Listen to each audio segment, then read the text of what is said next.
Hello, and welcome to Fiddler's Green podcast number 50, Nomads in Boomerland.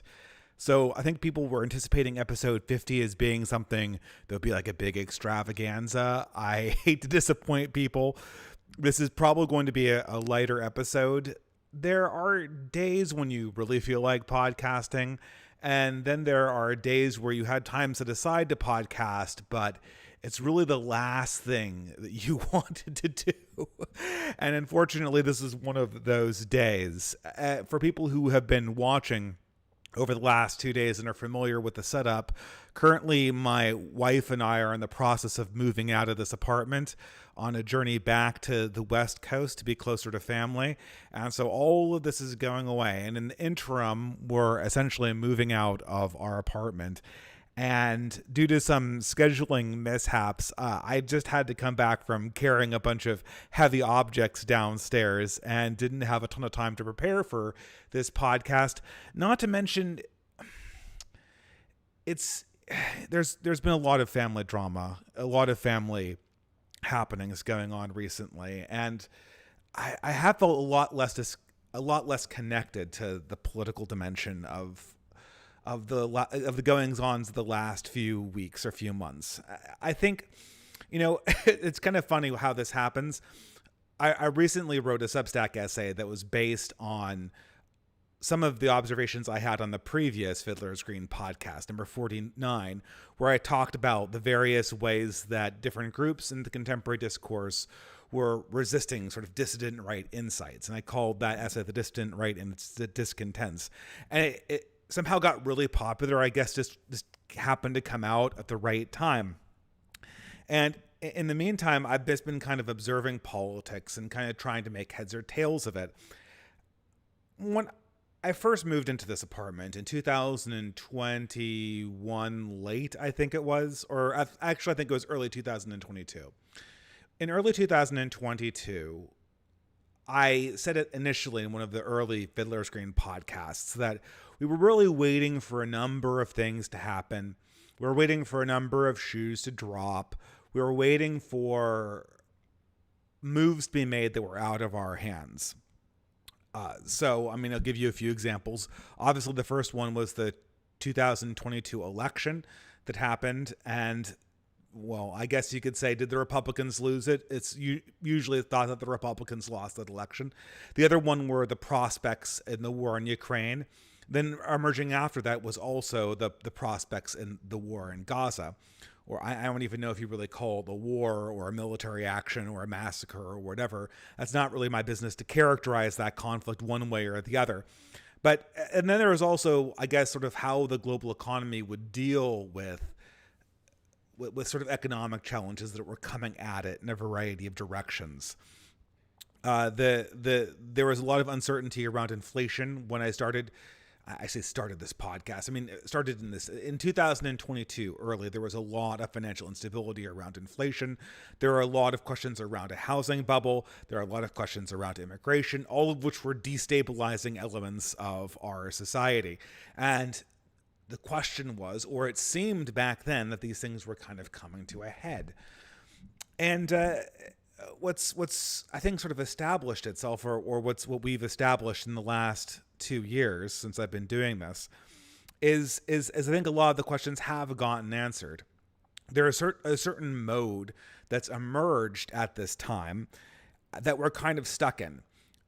The powers that be have determined how they are going to handle these matters, and they're going to tread water for as long as they can, and there's something that's going to stop them from treading water suddenly. I mean, who can predict the future? No one can really predict the future as it stands, but I'm not expecting there to be a huge explosion in this process. Instead, what we're going to probably see is a slow degradation of global power in this area.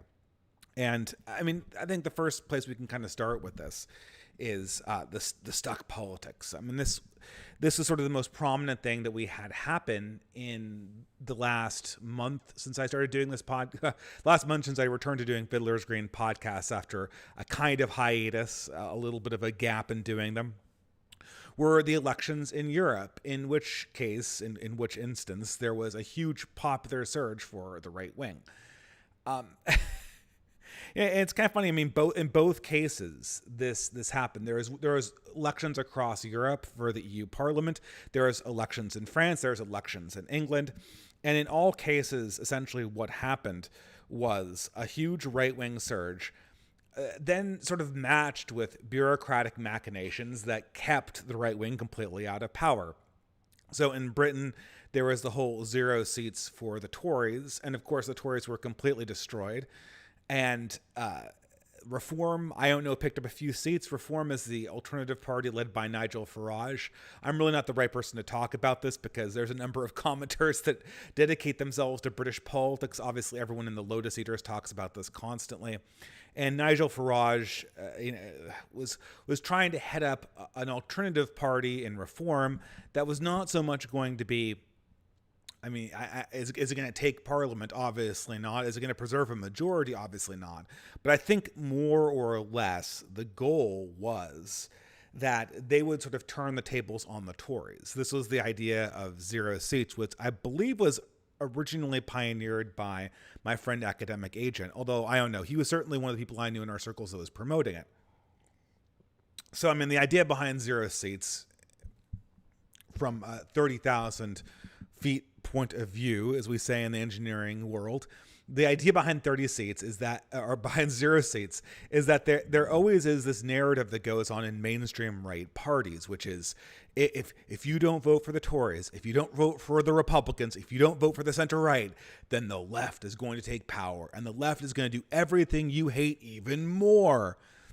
Of course, as everyone pointed out, at least in Britain, the Tories had spent a majority of their tenure over the last 2 decades bringing in more immigrants at a faster rate than the Dark Lord Tony Blair had, the person who originally broke the immigration system wide open in 1997 and continued apace into the early 2000s. The number one issue in Britain, in really all of these European countries, is immigration. Immigration is both sort of the political engine that keeps the mainstream parties in power. It is also the engine that keeps these debt economies going, and it is simultaneously destroying these countries, making it impossible to live, making it impossible to survive as a young person, going for job prospects, going for value of labor, going for the value of a house. And even in these highly subsidized economies, immigration is destroying the culture, it's destroying the social order, it's destroying the social cohesion. And even though, like, it's kind of funny because for a while, they the left was genuinely trying to argue this question about immigration. I've noticed this being something that is, this is something that Morgoth brought up in one of his podcasts or one of his articles. I read them all, and I don't talk about Morgoth stuff as nearly as much as I should because he's such a great writer and quite a good podcaster, if I do say so myself. But there's something of a change in the dialectic when it comes to immigration. Originally, the left really defended immigration on economic terms. This is their bread and butter. The Cato Institute argument for immigration.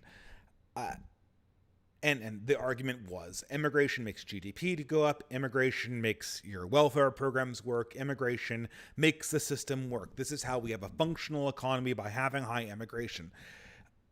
These arguments have almost completely subsided. This is something that you can see both economically. I mean, these countries have breakneck immigration speeds, and their GDP growth is stagnant. They could not possibly be putting more people into their country via immigration, and yet their productivity rate is bottoming out. These immigrants do not have the productivity rates that they're projected to have, obviously because these models are assuming there's an interchangeability between Polish immigrants and Somalian immigrants, which everybody knows is not the case.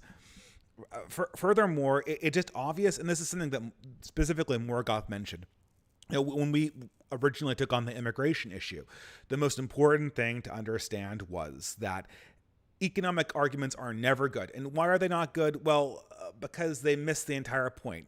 What if we could import 1 billion Chinese people and improve the economy through a tech sector in England? That's not the point. We want England to be England. We want France to be France. We want to have cultural continuity. We want to have genetic continuity with our ancestors. And making that kind of broad-based change in population is fundamentally treacherous. And so the economic arguments were kind of thrown out the window. I think for proper philosophical reasons. You do not want to win people over by arguments made about GDP charts and about social services. But the problem with these countries is that at this point in England and France, the social services are collapsing. I mean, this is much more apparent in England than it is in France. But in France, I've heard similar stories. Their systems cannot sustain more immigration into their systems. They're at a breaking point. The NHS has wait lists going up the wazoo for basic services. These immigrants are being housed in hotels. There's no houses to go around. You couldn't even possibly build enough houses to make space for these new immigrants. At some stage, there's no infrastructure to move these people in, and yet the pro-immigration people keep on wanting to press the button. More immigration, good. More immigration, good. More immigration, good. Not really because the immigration is going to make the economy better or because the immigration is going to lead to any more productivity, but because immigration is what they're borrowing money against. And this is why the immigration arguments on the basis of GDP went from Cato Institute arguments that I remember reading back in the early 2000s, which I felt were very, very compelling. The Cato Institute argument is like your standard free market idea of, well, if labor can move around to meet capital and capital can move around to meet labor, that means prices are naturally going to be forced down. And in a free market, they'll equilibrate, like, in this sort of frictionless, gravityless orbital environment, as you might imagine a theoretical physicist working in the 18th century, where all of the nuanced rules of ordinary human operation are discounted, so you can get everything to work perfectly. But in this sort of Newtonian libertarian vision of economics, where every single price point is a full competition market with a bunch of competition and price and cost and labor all equilibrate where the supply and demand curves made. In that situation, there is an argument that, oh wow, immigration will force us to have more efficient systems, but we know that this isn't the case. We know that the global economies does not work in this perfect competitive environment. We know that people are not interchangeable. We know that we do not live in some libertarian society where everyone's coming to work. These people are putting pressure on welfare systems, which are zero-sum games. These people are putting pressure on to housing systems and education systems, which are, well, not zero-sum exactly, a finite resource that the population has, and which different populations react to differently. Having a bunch of Somalians in your education system is a lot different than having a bunch of ethnic Swedes, and people in Minnesota and Minneapolis are learning this, just as they are in Finland and France and in England. The economic case for these migrants has totally fallen through. And so the only thing that's kind of going for it, and this is the number one issue. This is the number one issue. And I would be remiss to say, even the social questions, back in the late 2000s, there was that landmark paper that came out from Robert Putnam, the guy who did Bowling Alone, the expert on social cohesion. He did a book, I'll repeat it again, Bowling Alone, which discussed the declining social cohesion since the 1960s, owing to any number of effects that started in the late 60s specifically. But he detailed descriptively the declining social cohesion, and then he wanted to do a follow-up book on the reasons behind that. And unfortunately, his paper uncovered the very, very inconvenient fact for progressives that declining social cohesion was almost certainly driven by diversity. Now, over 10 years of having these papers released, the sociology departments of the West were just completely falling over each other to try to come up with a counter argument against the diversity decreases social cohesion. I mean, everything about the vision of the progressive future depends on social cohesion. Without social cohesion, you have a dystopian society. You do not have John Lennon's Imagine. John Lennon's Imagine without social cohesion is, I don't know, college dorm room, or a really, really antisocial college dorm room, or maybe a really, really violent college dorm room, or maybe just the ordinary low-class existence that you can see every day in a place like Trenton, New Jersey. It's not it might be very diverse, but it is not a particularly nice place to live or a nice state of existence. And it got to the point where back in the old internet blood sports days, the old people like Alternative Hypothesis, so there are just numerous papers that were released debunking the Putnam effect of diversity. And there are so many, in fact, that when we were back in the internet blood sports era, around 2019, I remember doing a video on this. Alternative Hypothesis read some of these papers and then immediately concluded that, oh, well, diversity actually does not have a negative impact on society. It doesn't. It doesn't, because all these studies say that it doesn't. Well, yeah. The problem is that these studies, what they would do is they would trace certain other factors, like education, like IQ, like money. And they would say, oh, hey, look, if you're highly educated, if you have high IQs and you have a lot of money, then diverse communities that have those things in common, they have really, really high cohesion. Of course, I know that. I come from one of those communities. They're called college towns. They're called college towns. They're called situations that are specifically selected to be diverse by the organizations that create them. And but they're also very poor representations of what's actually going on. These sort of like, oh, well, look, we I don't know if people are very literate in statistics here, but if you do regression modeling, there's something called an R-squared value, which explains how much of the variation is explained by a given linear effect in a system. And so you can swap in and out certain explanatory factors or certain predictor variables and get different R squareds. And roughly the idea is that the higher the R squared, the higher the better explainer it is. But this is a quite deceptive thing to do, because of course the various explainers are correlated with each other, right? Not every explanatory variable is completely independent, and so the R-squared analysis can oftentimes be deceptive. The second thing is it's hard to see cause and effect. So one thing might have a very, very high R-squared value, but it's the consequence of something else that's more fundamental that's going on behind the scenes. So I mean,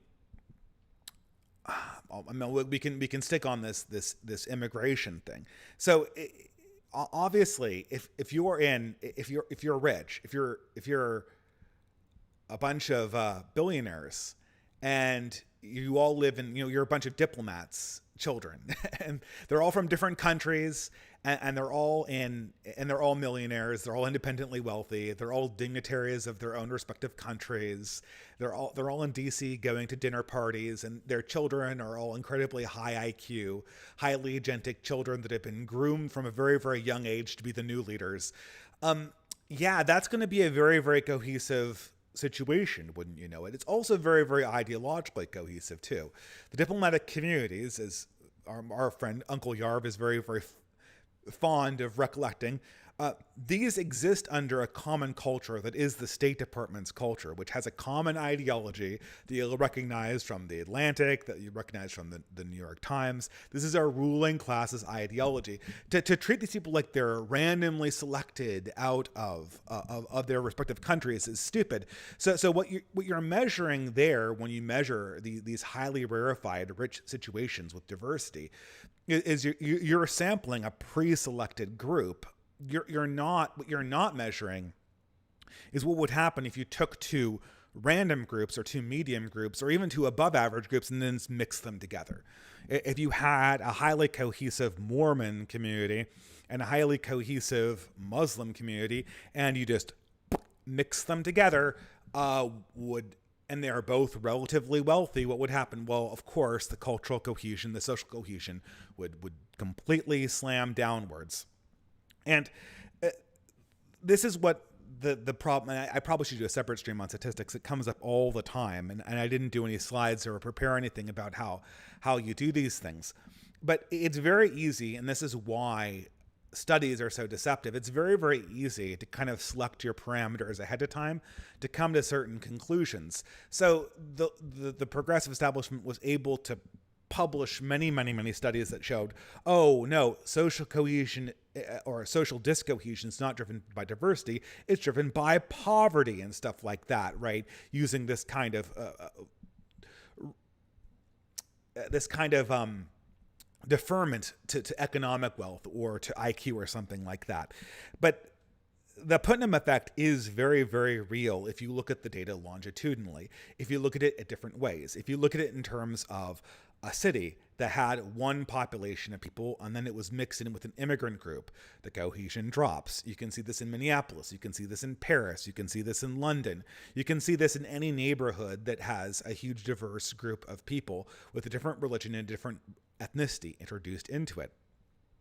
And so while the number of studies was high, and it makes it look like it's very, very controversial, when you look at it in a variety of different ways, it's very, very obvious that immigration leads to lower social cohesion through diversity.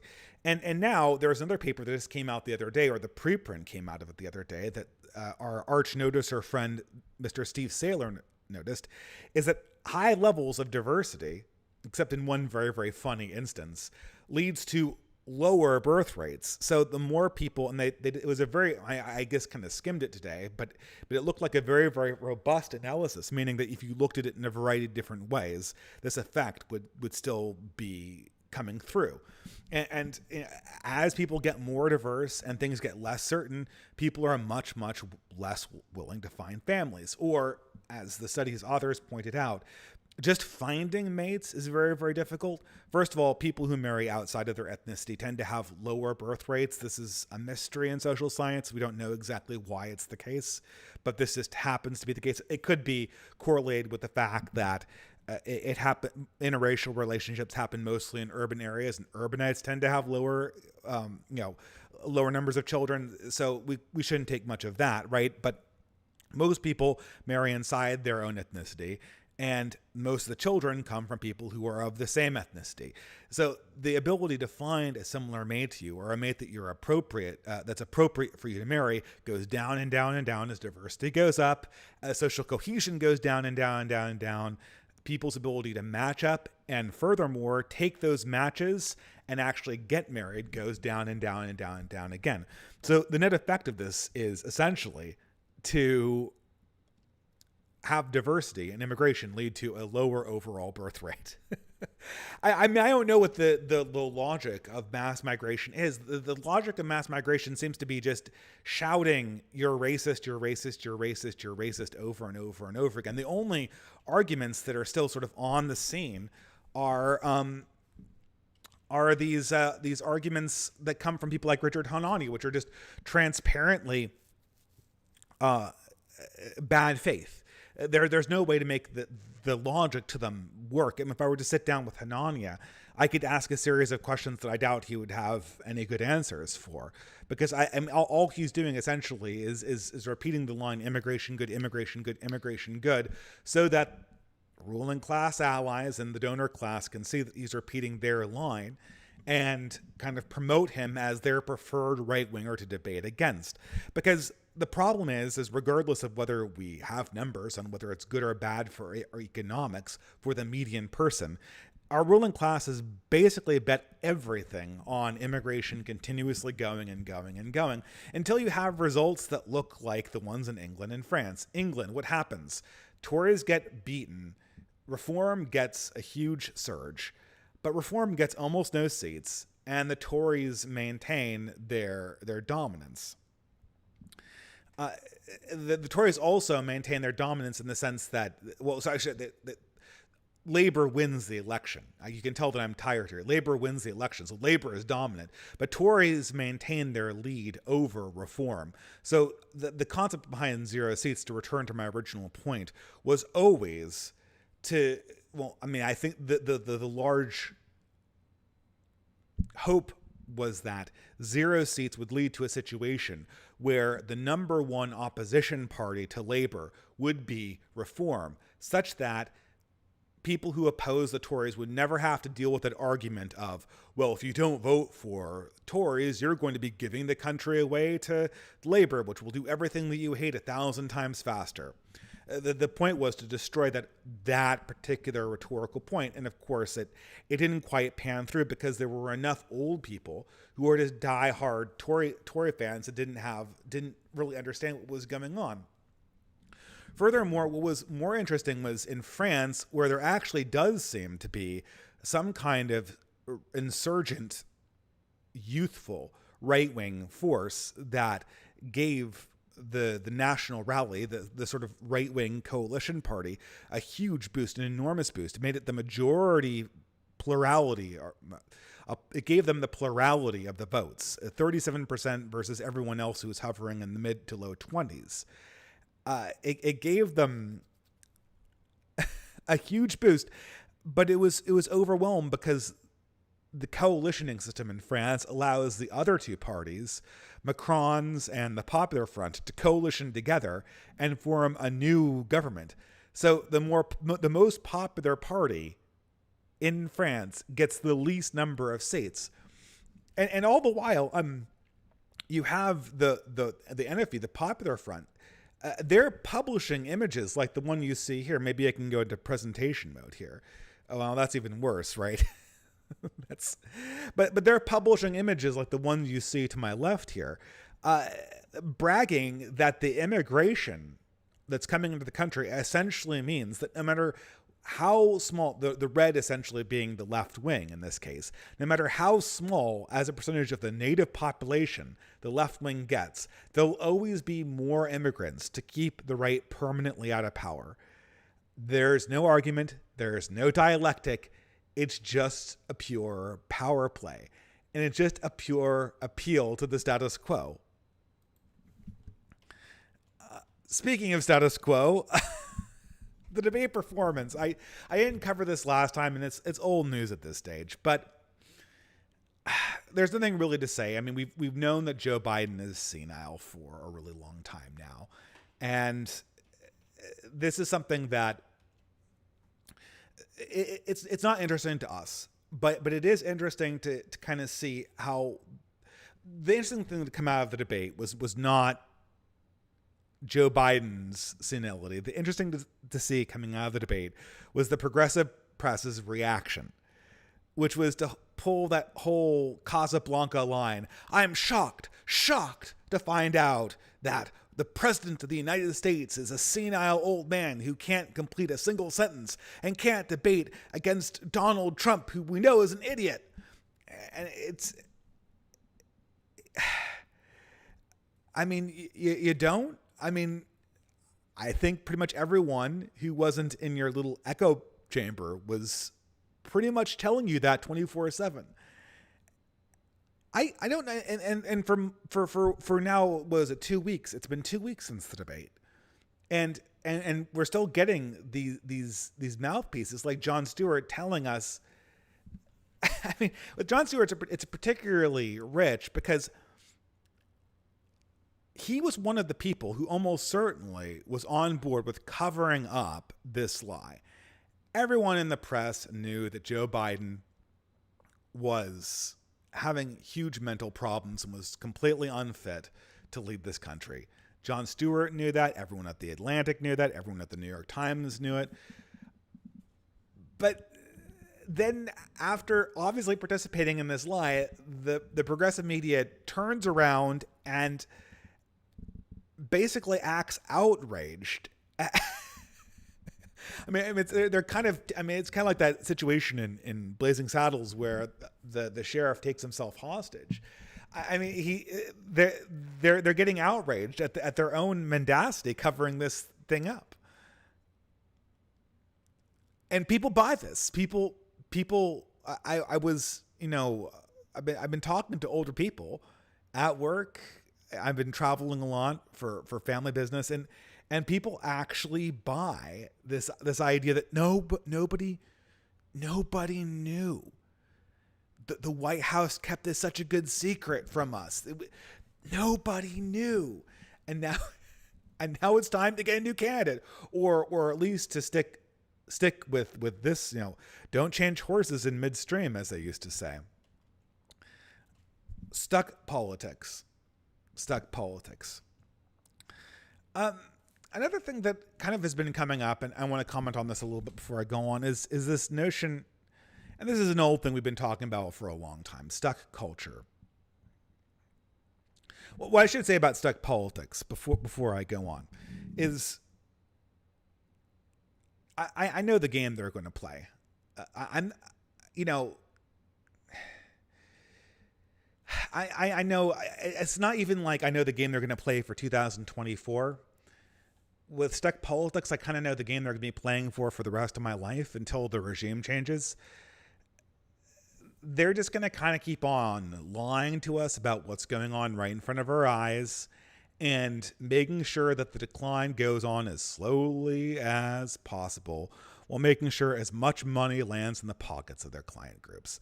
That's what's going to go on for the rest of our lives until this regime changes. They're not going to try to do a great reset. They're not going to have a big upset or a big resurgence of DEI or this radical race stuff unless they have to. I mean, they'll kind of tip their hat to it, and they'll certainly funnel more money into activist pockets. But this stuff isn't going to make its way into politics in a way that would actually lead the boomer apparatus of government to go into a different direction. This is just going to be one figurehead after. I mean, Kamala Harris would be a great example. If Kamala Harris is your idea of revolutionary DEI, then yes, revolutionary DEI is in our future. But to me, Kamala Harris is not my understanding of revolutionary leftist identity politics. Kamala Harris is a swamp creature from the heart of the Democratic Party of California. There's nobody more establishment or more status quo oriented than Kamala Harris. She's completely a self-interested party. She's got no imagination or revolutionary ambitions or a desire to change any kind of structural realities around her other than it is to feed more and more and more and more money into activist groups. That is their one and only ambition. And that is going to be the one and only ambition of our government going forward. It's going to be the slow decline. It's not going to be the big disruption. And furthermore, if we wanted to link this back to what's going on in foreign policy and in the economy, everyone else is playing along with this. Everyone else is playing along with this. The people who are in charge of managing interest rates and managing the real estate bubble are opting for, let's make everything gradually worse rather than risk anything trying to change anything. Our global rivals that are on the march, be they China or Russia, are saying, wait a minute, we think America is slowly getting weaker, so we're going to incrementally push forward as to not rock the boat too quickly. That's what politics is. It's the politics of slow decline. It's the politics of the retirement community and stuck culture. The problem with culture these days is that there isn't anything new that's happening. I mean, what can you say about it? I mean, there is the original thing that happened a few months ago. There apparently was another. Did you hear about this? There's another Star Wars movie or show called The Acolyte. I think I heard endlessly about this, to the point where people are talking about the Star Wars critic cinematic universe with Critical Drinker and all this. You have the Critical Drinker and Computing Forever, and you see those videos pop up on your feed, and you know more or less what they're going to tell you about these shows. You know more or less the kind of things that Kathleen Kennedy produces. It's completely predictable. I mean, okay. First, now all of a sudden the Force is controlled by a lesbian drum circle. Now all of a sudden the Force literally is female. It's no longer an allegory, and we're gonna turn back the clock and make the focus of everything in the Star Wars universe be on the most popular character, of course, Rey. Is it Rey Skywalker? I don't know. I barely remember that move, but this is absolutely the direction that it's going in, and of course no one watches it. The audience score is rock bottom. And I don't think I've watched a single one of the reviews by Critical Drinker, but I already know what they're going to say. Oh, I mean, you can just write it yourself. It's the message. I'm sure they say it in very entertaining ways, but this is just what they produce. This is just what they have to produce. And there's kind of been a little bit of a tick back. There was people are trying to go back and make movies like they did in the early 2000s. There's The Gladiator 2. There was a new Mad Max movie, although that had a gender inversion on the main character. But from what my wife told me, it was more or less an attempt to be true to the feeling of Mad Max. Apparently, she saw it when I was at work. But these movies have no soul to them. They're paint by numbers revamps of the original thing. A secondary thing that kind of is going on here too is the bottom's fallen out of progressive culture generally. This is something that, when you go back to when I go back home, and I don't talk to a lot of my old friends, but And I've talked to a few of them, and I've kicked up chats on Facebook, that old dinosaur website. And of course, you meet people going around, and you kind of get the vibes of the locations, even if you're mostly spending time with family. Nothing really feels very wholesome anymore. Nothing really makes sense about the world that the progressives have created. This last month was the Holy Ramadan month of pride. Man, it was over celebrated and underappreciated. I went through the town, that really progressive town that I currently live in, and I've had family members go through their very progressive towns, since we all live in very progressive towns. And there was a rainbow flag in every storefront. And if you live somewhere like Portland or Seattle or Vancouver, they're literally doing the flags on the streets. It's everywhere. You can't miss it. But aren't we kind of forgetting what exactly it is we're celebrating? I mean, no one has a very good handle on this, because without the oppression narrative, which was kind of a primary point in Pride, it just kind of looks like you're celebrating weird people who are enduring kind of an extended adolescence. This is something that you see in my own cohort. My own cohort is entering their 40s. This is quite in turning 30 didn't feel like so much of a milestone for my, in like one day you're 29, one day you're 30, right? I had a huge back injury when I was 30, more or less around my 30th birthday. So I'll never forget that, because 30 was the point where I suddenly had to stop worrying about, shoot. 30 was the point I suddenly had to start worrying about. Yeah, okay. Looks like we're back, I think.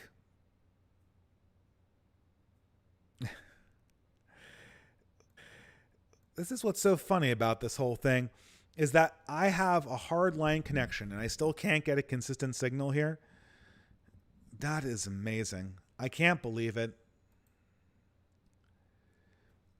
Absolutely amazing.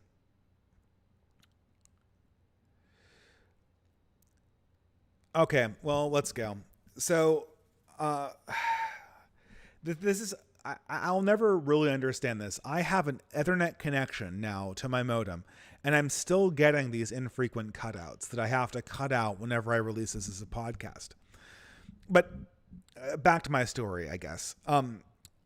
You when you're 30, when you hit your 30s, obviously I had a back injury on my 30th birthday, or around about my 30th birthday. So I always remember that, is that I always had to worry about my back. But most people and most of my cohort never really regarded their 30s very, very much. I mean, okay, one day your age begins with a 20, the next day your age begins with a 30. I don't think it's like that for 40 anymore.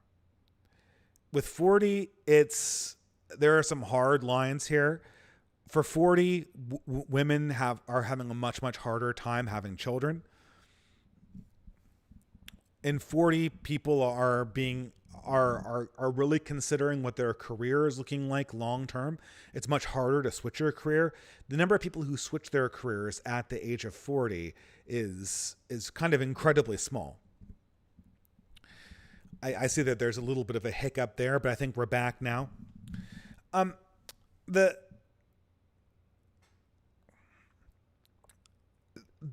what millennials in my generation are looking for, what they're looking around and trying to see, is, what does ordinary life look like for me? There is a number of, this is something that people always look at, the lazy girl videos. There's a whole genre of these girls on TikTok, like these sort of PM professionals. And what's so funny about this is that at one point I'm going to have to write an essay or a tweet thread on the decline of the PM or project manager from my earliest days in industry, when I remember working in industry as an undergraduate engineer, to how I know PMs now, where it's like there's 10 girls with spreadsheets in every meeting that has 2 engineers recording every single thing that we do. This is, the decline of the PM is real. But more to the point, because I'm rambling here, people are looking around and asking themselves what's wholesome. And there's all these videos, especially on TikTok and on Instagram, of these girls that are coping with essentially coming up to the age of 40 and not being married or not even being marriageable. And and uh, and you hear these things, and this is something that my friend Dudley Newright at the New Right Post commented on, and Isaac Simpson commented on. It's just everyone can tell what's going on with these women except these women themselves. The story that they tell themselves is, oh my God, I'm living my best life now. I have such love in my heart, and I'm not going to match with anyone who does not match the love that I feel for life every day, because I'm living my best life now with all of my best friends, and we'll be best friends forever. And I'm never going to settle down at all. And this is 100% pure cope. Everyone can see this from the outside. This whole idea that women in particular have these turbo stable friendships that don't split up due to ordinary drama or job changes or location changes is a complete myth. If you know any of these women, they adopt and discard friendships very, very, very quickly. The idea that these people are living just these turbo professional lives that are just so awesome. They're either crushing it at work, or they're winning yoga competitions and running marathons and going to Spain and then Tahiti for these eat, pray, love, UBU kind of congratulatory celebrations of life. This is cope. No one can afford this lifestyle anymore, and very few of these women are in a situation where they're just so professional at work that they're being fulfilled by this. This is a very, very rare instance. And at the same time, they're facing down 40. And I know what 40 looks like for me, already having marriage and a kid. Obviously I hope to have a larger family in the future, but I know what this is looking like. I know what this feels like for myself. This is not a good situation to be in. And everyone kind of is asking, like, okay, what comes next? What narrative were we giving these women? There's always one person in the chat here that writes a little F in the stream after it's obvious that the stream has resumed actually coming back, and it irritates the hell out of me. Well, it irritates the hell out of me that I have a whole setup designed to not have the internet go down, and it goes down anyway, which is kind of atrocious. And what's so funny about this? It seems like there would kind of be a gap. Wouldn't there be? It seems like there would be a gap that conservative media could fill. And this is something that there's always. The Daily Wire has been at this for 2 years, or 2 or 3 years. This is something that's also happened since I've moved into this apartment that I'm about to move out of. The Daily Wire started producing movies and cartoons for about 2 or 3 years in their own subscription service. And they produced one halfway decent Western, I heard, Fire on the Prairie. And then they produced one documentary that everyone was talking about, Matt Walsh's What is a Woman? I don't see why Matt Walsh needed to have a film studio to produce a documentary, considering that was more or less his job already, and all he did was take his little camera around and ask people questions, which is, again, what he did anyway as a conservative op-ed journalist. This is not something that was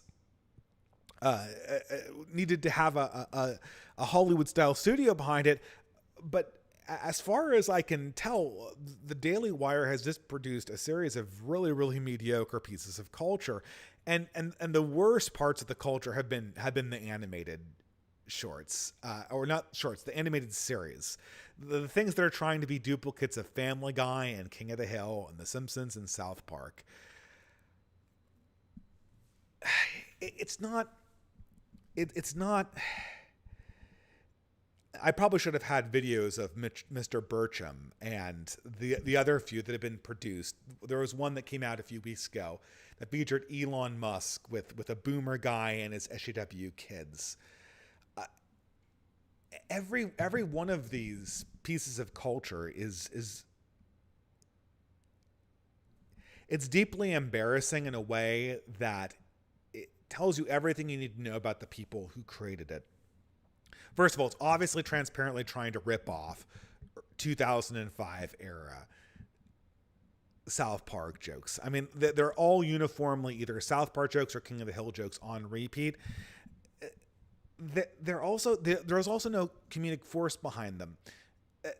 This is something that John Doyle brought up at the OGC conference a few months back I guess it was just a month back when I was there. It wasn't actually that long ago. But he brought this up a month back. The scenario where they don't when they portray progressives in Mr. Burcham, the progressives aren't portrayed accurately. They're portrayed, they kind of talk like online progressives talk sometimes, but in real life, progressives aren't confrontational. They don't just drop buzzwords about pronouns and about microaggressions. Even the lingo comes from 3 or 4 years ago. They're still complaining about things like microaggressions and safe spaces and stuff like that. Real progressives haven't talked like that at least for 7 years. That's an artifact from Gamergate. So already you're dated. And then the reactions that the conservatives have, the only role that the conservatives can imagine themselves in are in the roles of the disgruntled dad. They're in the roles of people who are already behind the times, already being kind of scoffed at by the younger generation. And the best they can do is just to kind of like joke at it. Like, I know you are, but what am I? Or something like that. Or nice shirt. Did they make it for men? It's just like, it's some kind of, John Doyle said it, this is like your boomer dad was in the shower thinking of comebacks to that he'd say to the kids that when they feed him the arguments he heard 7 years ago, and this is their little self-insert fantasy. Everyone can tell this stuff is bad, and they keep on making it. The more damning thing though is it's not actually hard. I mean, if you want to do something that's good, it's not really very hard to produce good media this day and age. This is something that's always kind of flabbergasted me. I'm not flabbergasted me, but this is a question that I ask myself, like with the Daily Wire people, right? I mean, there's other failed comedies. They had one that was like Lady Ballers. It was a failed comedy about transgenderism. There was one called like Pool Donkeys that was like a Napoleon Dynamite Farley Brothers ripoff. Everything has to be from the early 2000s. Everything has to be. You can tell when these people kind of came of age, right? It was the early 2000s. That's the last point they can remember being culturally relevant. That's when the Bush administration was. That's when it seemed that America was still on their side. So everything has to be a rehash of the early 2000s. If you had absolutely no talented writers that could, I mean, it takes a lot of work to think of some kind of new cultural mode that could fill the gap of stuck culture in the way that we have it right now. That takes a lot of talent. I would have a very difficult time doing it. But if you were forced to do reruns, if you were forced to do reruns of any variety, it's really obvious that what people want is they want something that's super wholesome, or not super wholesome, not like the Brady Bunch or something like that. They want something that's wholesome, that's highbrow, and that's aspirational. And that counter signals hard the kind of crude, cynical millennial humor or the fake sincerity cult that millennials have, and shows something that's completely different. Maybe surreal humor. Maybe something that looks more, I mean, the Marx Brothers probably couldn't translate well into this time, right? But I mean, and humor always is very, very difficult to take from one end to the other, right? But maybe something that's a little bit lighter, like an Amelie kind of movie, like a cutesy romantic comedy, all's well that ends well. Boy meets girl, and it's mainly about the love story and it kind of writes itself, doesn't it? Like millennials who are kind of degenerate, they find each other, and then they have this wholesome, and they decide that they can commit and actually have a family, and it works out the last possible moment. Like there are 1,000 romantic comedies that were kind of like that in the 90s. If you made them smart, and I know some people don't like Amelie or the kind of smart romantic comedies that were in the late 90s, and there weren't very many of them, to be quite honest, and they were kind of boomer. But you could easily do something like that, and that's something that your audience might actually like. Okay, maybe that's not such a great idea. An easier idea just comes right out of the box: Shakespeare. In the 1990s, there were numerous Shakespeare adaptations, and they did very, very well at the box office. Think of Mel Gibson's Hamlet, and then there's a whole range of them that were done by Kenneth Branagh. Obviously, probably the best one's Henry V. He did a Hamlet version too. He did a number of the comedies, blah, blah, blah, blah. Everyone knows them. Most people love them. There are even some surreal ones. There was a Midsummer's Night Dream that had a sort of an Italian opera soundtrack. There were two ones by, what is that director? Julie, what's her name? Who did one of my favorite movies from the 90s, Titus Andronicus, and also a version of The Tempest. Highly surrealist versions of Shakespeare. And they write themselves. There's a whole class of underemployed actors in this country that specialize just in doing Shakespeare. No one cares if you have a diverse cast for Shakespeare because it's a stage play and it's designed to be kind of surreal. I mean, it wouldn't make a big difference to me. It's Shakespeare. Theaters have used diverse casting forever. It probably wouldn't even offend a lot of the trats as long as you did the actual Shakespeare itself. It would be highbrow. It would communicate a return to culture, and then everyone who ordinarily likes Shakespeare from anywhere, whether they're left, right, or center, would know that they had to come to you in order to get a well-made Shakespeare play. If you wanted a well-made Shakespeare movie that was shot in an interesting way, you'd have to go to the Daily Wire. Why doesn't the Daily Wire do Shakespeare? It sold well in the 90s. It sold well in the early 2000s. It would make them look highbrow and not like idiots. Why don't they do it? Well, the reason is they can't do it. They can't do it. The problem the Daily Wire is struggling with, it's kind of pretty obvious, is that the audience for Shakespeare is not the audience for the Daily Wire. The audience of the Daily Wire, and this has sort of been a growing realization of my own, is that the only people who have money to fund these things and to fund the ideas of these things are essentially crude boomers. And moreover, these kind of crude red state boomers with too much money also have been, for the longest time, influencing the culture of red states. And this is a phenomenon that happened a few days ago, the Haktua girl. So this is, I don't know. Basically, people were going around interviewing people in the South. And this blonde, I don't know, is she from Tennessee, I think? She sounds like she has some kind of Tennessean accent, some kind of, Western Appalachian. That's kind of what I call the accent, the kind of Western Appalachian accent. And she's asked something about what makes guys like her. And as opposed to giving a wholesome answer, she gives this incredibly crude joke about oral sex. And this makes her an instant sensation on the internet. And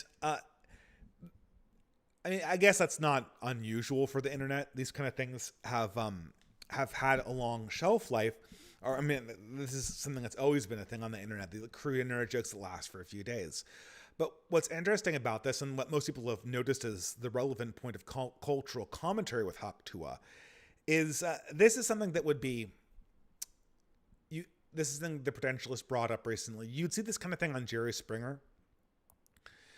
But what happens to Haktua Girl is she's adopted by red state cable news media to the point where she's going on stage, singing country songs.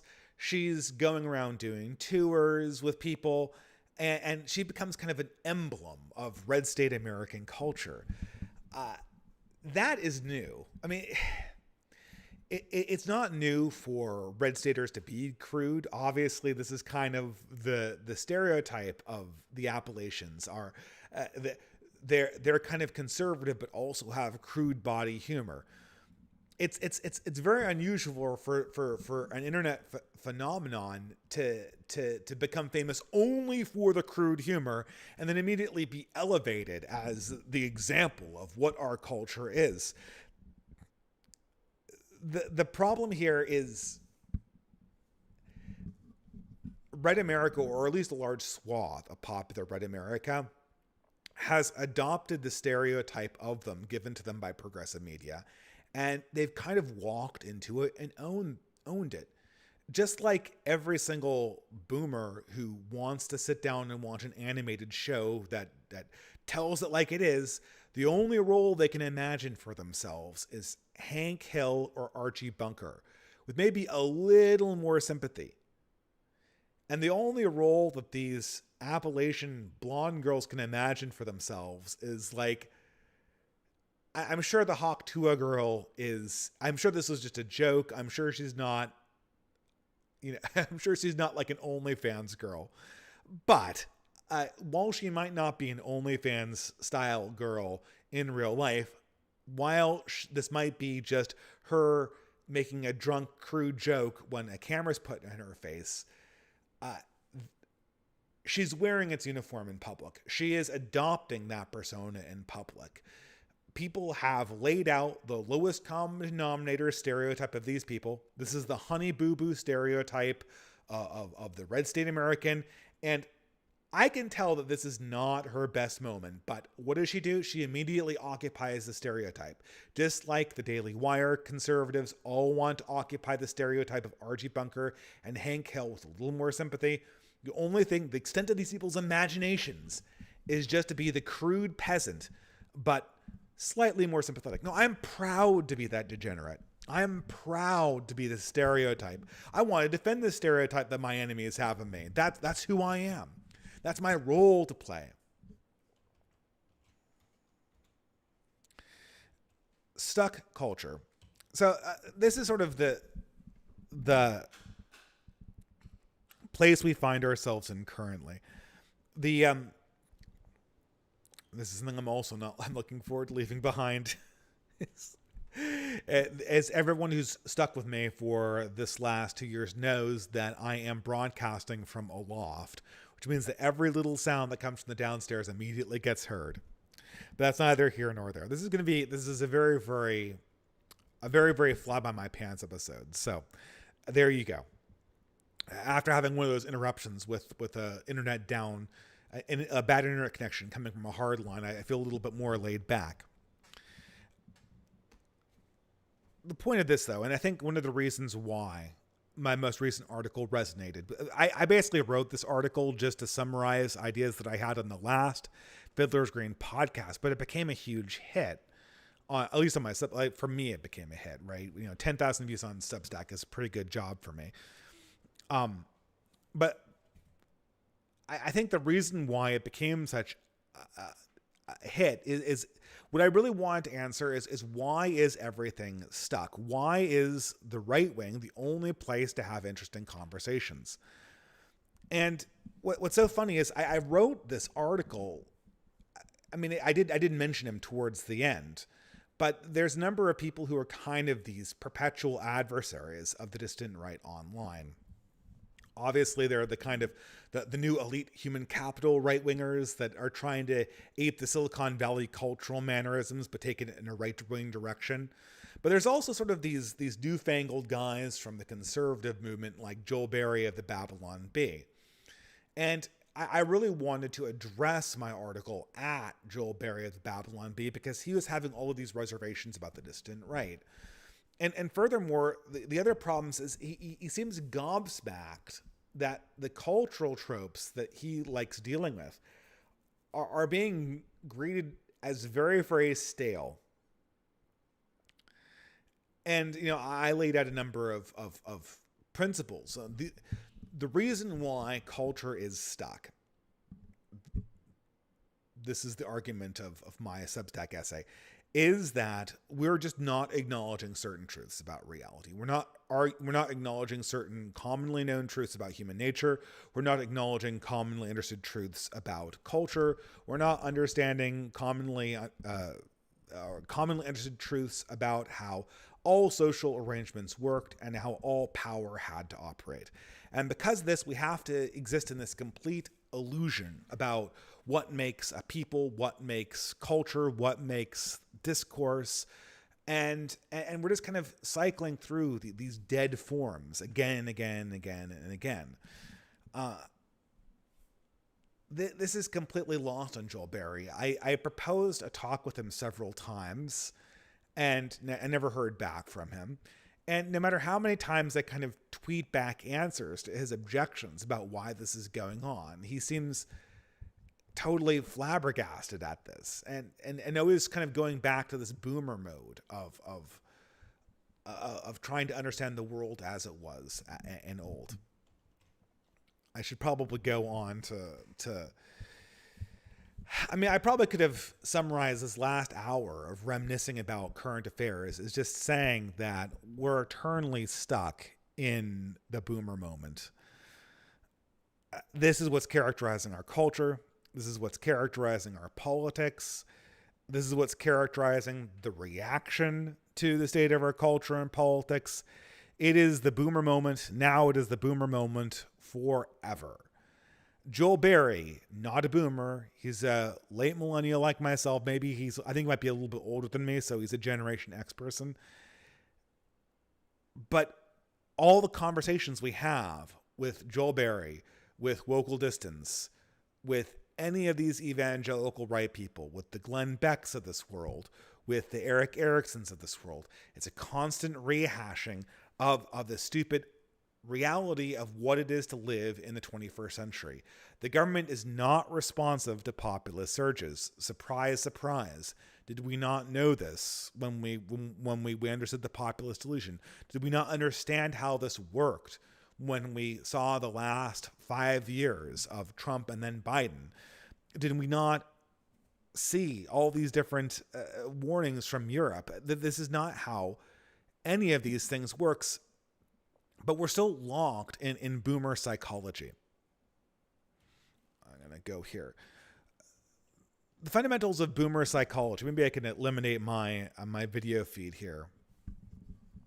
So maybe I'll bring myself back here. This is something also commenting on Substack is I've kind of recently taken to posting some thoughts and trying to solicit feedback on Substack rather than posting it on Twitter, thinking that people are more likely to read long form responses there. But I've actually it's actually been pretty bad for that. You think that, okay, well, these are Substack readers. They want to have, if you have like a paragraph of something to say about a Substack article, it's better to write it on Substack, not the least of which is because you won't be able to, you can't link it on Twitter without getting massively deboosted. But what I learned really quickly is that there are more Spurgs on Substack that are in, people on Substack are in way bigger bubbles and have way less self-awareness than they do on Twitter or YouTube. On Twitter or YouTube, if you have a bad idea, you get pushback really, really quickly, or you get invited to a conversation and your idea immediately gets tested in the crucible that is a live conversation. And as I've learned, this is a good way of testing ideas. I don't want to tear debates don't usually resolve anything, but conversations usually do. You can kind of push on the idea a little bit in conversation. And if it falls over instantly and the people can't defend them and they defer to the fact that it was a joke or something, then you've got a really weak idea. But on Substack, you'll have people crawling out of the woodwork, and they'll be kind of like complete parodies of a certain worldview that it was not been exposed to any kind of critical discourse. And a lot of the people who responded to my article or responded to subsequent notes about my article were of this really weird boomer persuasion And this is particularly noticeable with the red state tough guy boomer. Usually some ex-military person, usually in their 60s, and they come out swinging whenever you pronounce something as being doomed. They're like, "Oh, you don't have the right to have this opinion. What war did you serve in? We can keep on fighting and win. We can keep on. This is America after all. We can do whatever we want to, right? We have the system behind us. We have the Constitution. We have the documents behind us. This is all defeatist wankery. This just shows you that you should listen to me," or some nonsense like that. And then when you walk them through the problems and just kind of ask them very, very neutrally posed questions, and they understand that these self-corrective forces that they have in play, to the boomer mind, everything always returns to the center. There is sort of this indestructible American normalcy that always reasserts itself. So everything always returns to the center. You always have to be shown to be working towards the productivity of that center. You'll always be doing something. And then when you show them that this system is no longer working or in place the way that they assert it should be, they instantly go from everything is fine to everything is doomed. So then after you walk them through this, they get angry again, and they say that, well, this battle was lost ages ago. You're just shouting into the void, man. What are you doing? You can't do anything to solve this thing. Your observations and insights here are just useless. And then you just ask them, okay, what should we be doing? And they're like, well, pull yourself up by your bootstraps. Be a pioneer like your father. And like, I spent this last month packaging dried food. I now have three entire barrels of dried beans, like oil barrels. This one guy was like talking about is 3 barrels of dried beans. This is going, it's going to be Mad Max. Like, everything's over. We went from we're the greatest country in the world and you've got to keep fighting and you just got to vote harder to it's doomed. It's going to be Mad Max. It's going to be zombie apocalypse. And the best thing you can do is not network. It's not create organizations. It's not to meet with like-minded young people or to mentor like-minded young people. It's to sit in your boomer property and make giant oil barrels of dried food and dried beans. You just have to package more and more food. I didn't have the heart to push back on this particular boomer, because I kind of felt sorry for him at some stage. I'd never been in the military. I've never been in a Civil War situation, but my grandparents have been in World War II in a big Civil War. They owned a farm with tons of food. But you know what happens when there's a war and huge groups of people with machine guns are going around? You have to run.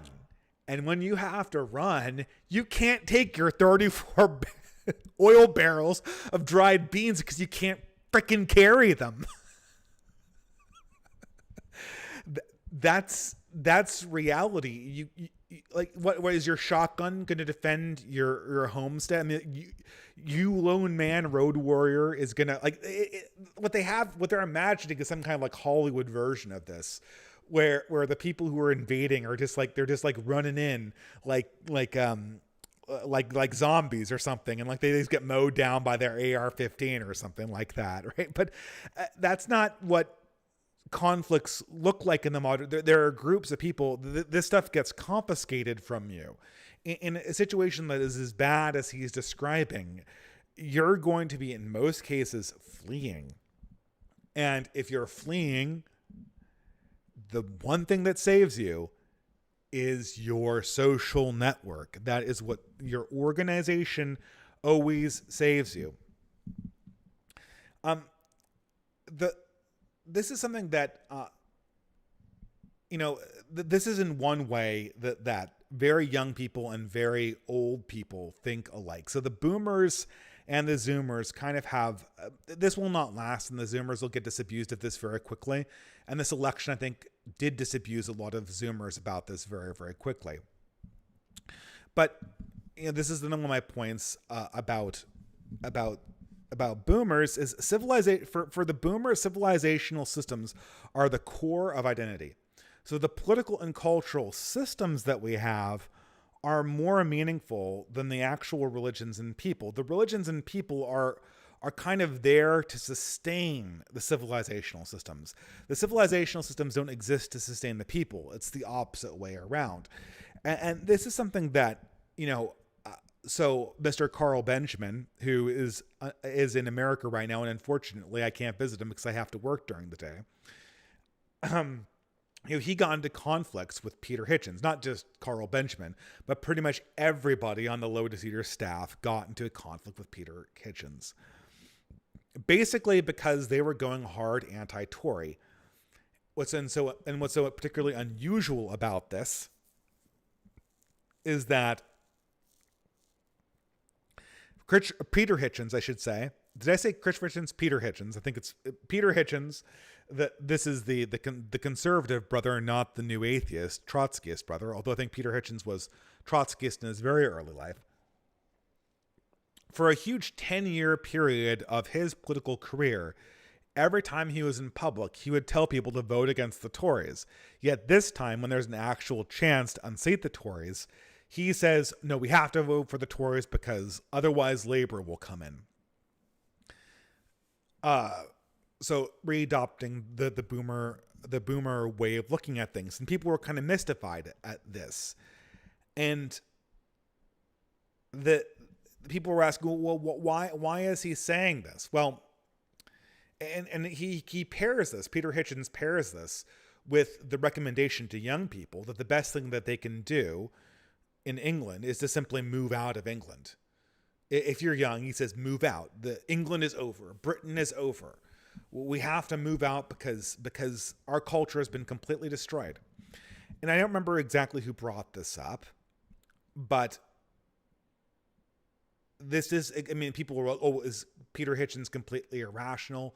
Did he cuck out? Is this just completely, is he just being belligerent for belligerent's sake? Now that young people are actually doing what he recommended, and well, not in terms of moving out of Britain, but in terms of voting against the Tories, now all of a sudden he doesn't like what he recommended and is raging against them because he's the world's biggest contrarian, which would not be out of character for a Hitchens brother to be the world's biggest contrarian. Well, someone very insightful, who I don't remember, said, well, this is because Peter Hitchens imagines Britain in terms of a cultural system and way of doing things. And he originally thought that if he destroyed the Tory party, another party would emerge in its wake and they would reestablish the British way of life, essentially. That there would be a hope for actual conservatism. Whereas it's very, very apparent now that the destruction of the Tory party will lead to Labour and an immediate interim that will probably tear up everything that's remaining of the British cultural modes. Now, the British people will still be intact in some minority position, and this is a necessary step to move forward. But that system, that civilizational system that Peter Hitchens loves, will be destroyed by it. Boomers and people who immediately were born in the wake of World War II, I think the silent generation are like this too. The focal point of their adoration and understanding of their identities comes from the systems that are structured around their ethnic, religious identities. Not the religions and ethnicities themselves. It's the systems around them, because that's how the propaganda and education of the time taught them to think about things. And this dovetails, very interestingly enough, with kind of a naive view of politics. Like, of course the system is going to work the way that it does. Of course the system is our system. And so you get this sort of boomer and zoomer agreement that politics is the way that we're going to get our way, the way that we're going to get out of this initially, and cultural systems are what actually constitutes who we are. The future is going to be an Anglo-futurist, right? It's going to be a revivification of the empire. The empire cannot revivify. That's not the struggle you're fighting for. The empire, the British Empire, was based on a specific people. Well, 3 specific people, I guess. Well, 4 if you include the Irish, right? The Welsh, the Scottish, and the English, and the Irish to a lesser degree. It's those 4 people and a specific kind of moderate Protestant, Catholicized Protestantism. It was that cultural mode. And that's what drove the culture. That's what comprised the cultural, civilizational core of Britain. When that culture is dead, there can be no revivification of the institutions of empire. I don't care how much you like the Union Jack. I don't care how hard you vote. There's no belief in the system, and therefore it cannot live. There's no life in it. I can't tell a man that's as wise as Peter Hitchens that he's absolutely wrong about this. But reading history and reading how other people used to talk about this thing called England, I dare say that the attitude that Carl Benjamin has and the rest of the Lotus Eaters are adopting is actually much more traditional than his own. It's much more in keeping with how previous generations, or certainly generations in the 19th and 18th century, saw the project of the British Empire is a particular extension of a particular people.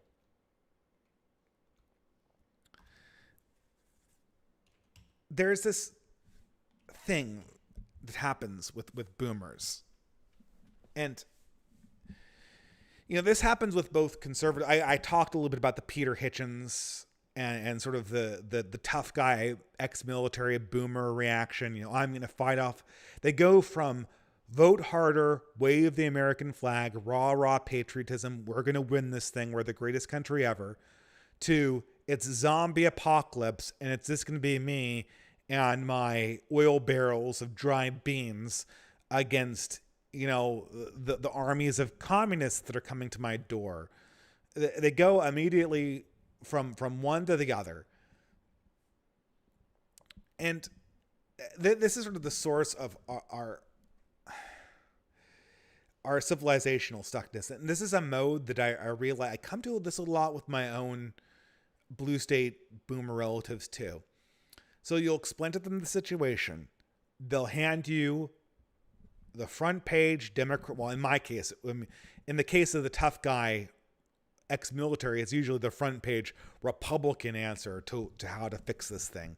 But in my case, with the boomers and my family, it's usually like the front page Democrat Party solution. And then you tell them, you explain to them how it won't work. And it's not hard to these days because you can just look outside and see how it's not working. And then their reaction is like, oh, well, I guess we'll just have to have a civilizational collapse and you guys can deal with it. Like immigration. Oh, hey, immigration's just going to make the economy go up. Everyone's going to be richer. Okay, great. I'm going to put on my Bane mask. Do you feel richer? Is that the reality you see going out around major metropolitan areas these days? Where is this increased wealth that you speak of? How is it manifesting in the life of your children? Well, I guess it won't make us richer. But society does need to get more poor. Yeah, exactly. We just need to get poorer. Well, thanks. I guess our generation will get poorer, right? The system didn't work, and the solution is to be resigned to self-destruction. Or, alternatively, just to cannibalize things. Oh, well, obviously, my immediate family have children. But more than a few times, I've explained the difficulties of other members of my family in finding mates and starting families, the real estate, the difficulties of the sexual market, as the red pillars call them, the declining social cohesion and the disintegrating relationships that men and women have with each other and all these things. It was hard to explain this stuff 7 years ago. This day, there's just examples everywhere. You can just go to examples that everyone knows and point to them and go, oh, see, look at that. Is that what working looks like? And they're like, oh, of course not. And you explain to them the problems with that, and you suggest, and with the implicit understanding that they're going to say something like, I guess maybe we should try to go back to a system that actually worked. But you don't get that. Instead, you get, oh, well, I guess people should just have less children then and look after themselves. So the reaction to immigration not working is you'll just be poor. The reaction to the dating market is broken is to just not have children. The reaction to the disintegrating political environment is just to leave the country. I don't know to where. Where are you going to go? The reaction to declining cultural relevance is just to check out. Everything. As long as we can keep the systems going.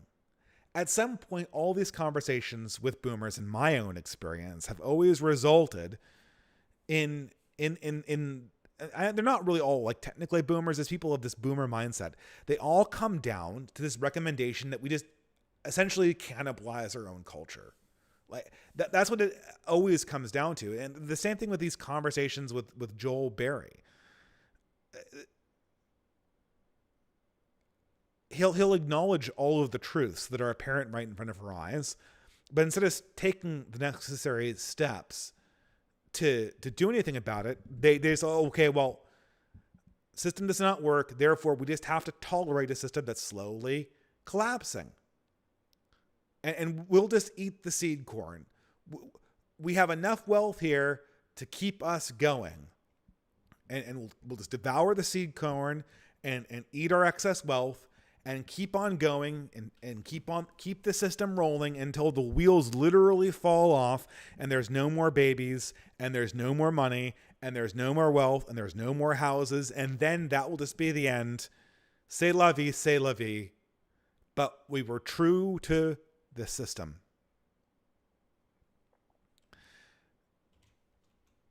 The boomer generation is a generation that was created by the modern world. It is the ultimate modern generation. It is the only entirely modern generation. They were born too late to see. They were born. I have this. They were too late to see the end of the old world. And they were too early to see the end of modernity.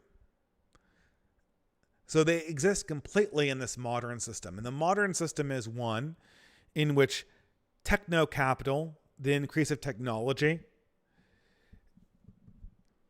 competes with progressive liberalism for dominance. And these two spheres are promising everything. They promise a replacement of all old world obligations with new promises. Technology promises freedom from work. Progressivism promises freedom from all constraint and a focus on complete care.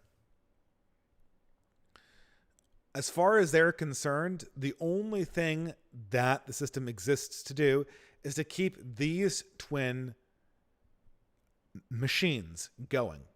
These are the machines that ruled the pulse of modernity. Progressivism or I should say liberal progressivism or leftist progressivism and techno-progressivism. Those were the two gods of progressivism. And in the boomers' time, they knew nothing of the old systems that worked and that were organic in a way, say, that Tolkien would know them. Tolkien knew the pre-modern systems, not as something that his parents imposed on him, but something that he experienced as working and living systems. Now, Tolkien was exceptional in the fact that he saw the modern innovations as seductions away from things that were wholesome and good and rejected them for that reason. But most people who moved away from these organic systems moved away from them because that they were given actual convenience, actual money, actual wealth. You got actual benefit from moving away from these places. When you moved away from your family farm to the big city, you had a better life. And you had a thriving life. The boomer reality, the boomer existence was able to thrive and have children in the inside of this system. They were able to eat enough of progressivism to essentially escape whatever bonds held them back in their own personal lives, or some of them at least. But they still kept enough of the inertia of the old world to actually have children and to actually have a functioning sexual marketplace. They had enough technology to see the benefits of a massive increase in productivity due to cheap energy, but not enough technology to actually have it create social problems, as we see from informational technology. And not so much that I guess you'd say, and they also knew technology before, there was a huge decline in our energy producing capacities. And we went from an expanding energy economy to a contracting energy economy as we know it today. And right now, both of those doors are closed. You can't feed either of these giants without feeding it your own children. Progressivism does not have any solution it can give to its adherents that allow them to obtain wholesomeness. Technology has no more gifts that it can give us that don't just reflect our own poor decisions back at us. AI does not solve anything. All it does is take our own decisions and feed them back to us in a different voice and faster.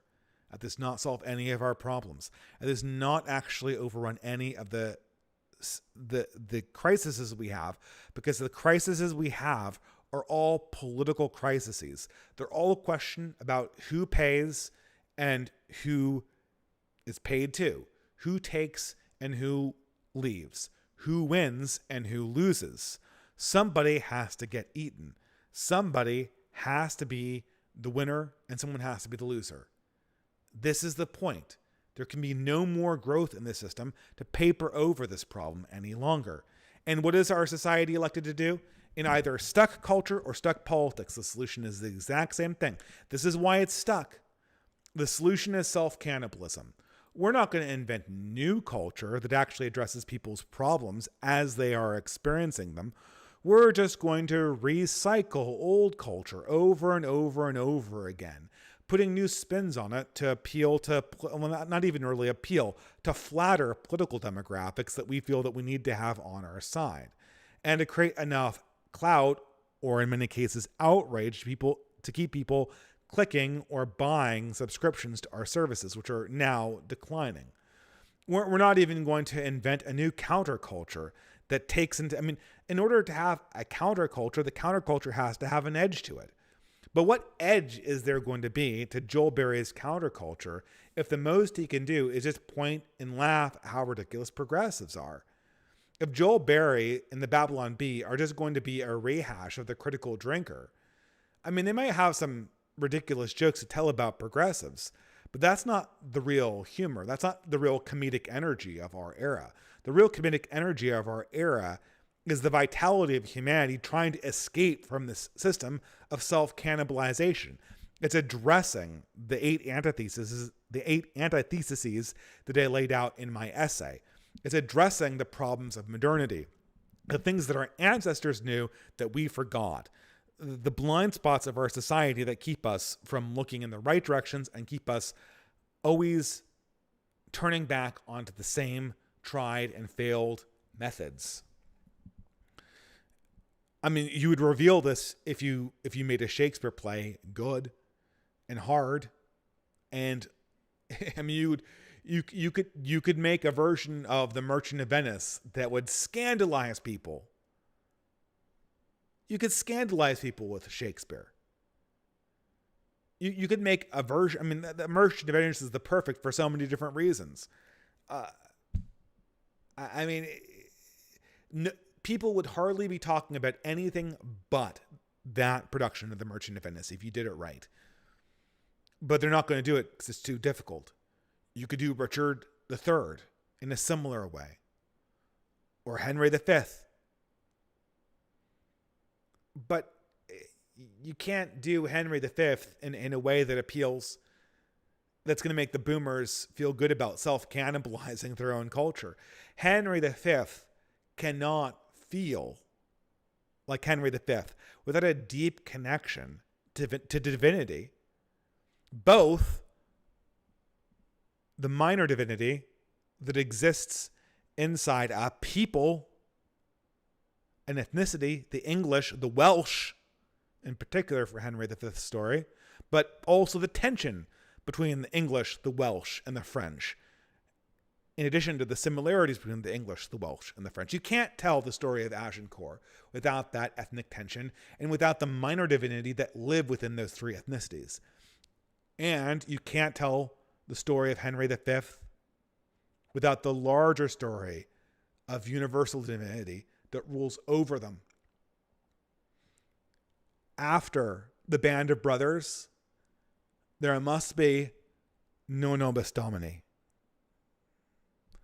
That's a story that can be told. That's a story that would be life-giving. We can't tell it. We can't tell it because it's too hard to tell.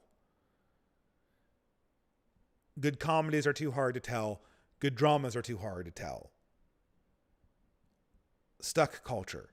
Stuck culture happens because the only thing we can do now is eat ourselves, because in order to not eat ourselves, we essentially have to exit the polis. The polis is elected to eternally self-cannibalize, to buy votes via immigration until the system falls apart, to recycle reruns until the wheels fall off our culture, to continue the same tried and true solutions until everything collapses. The questions are answered. Now, the only question now is, how do we get out of this situation?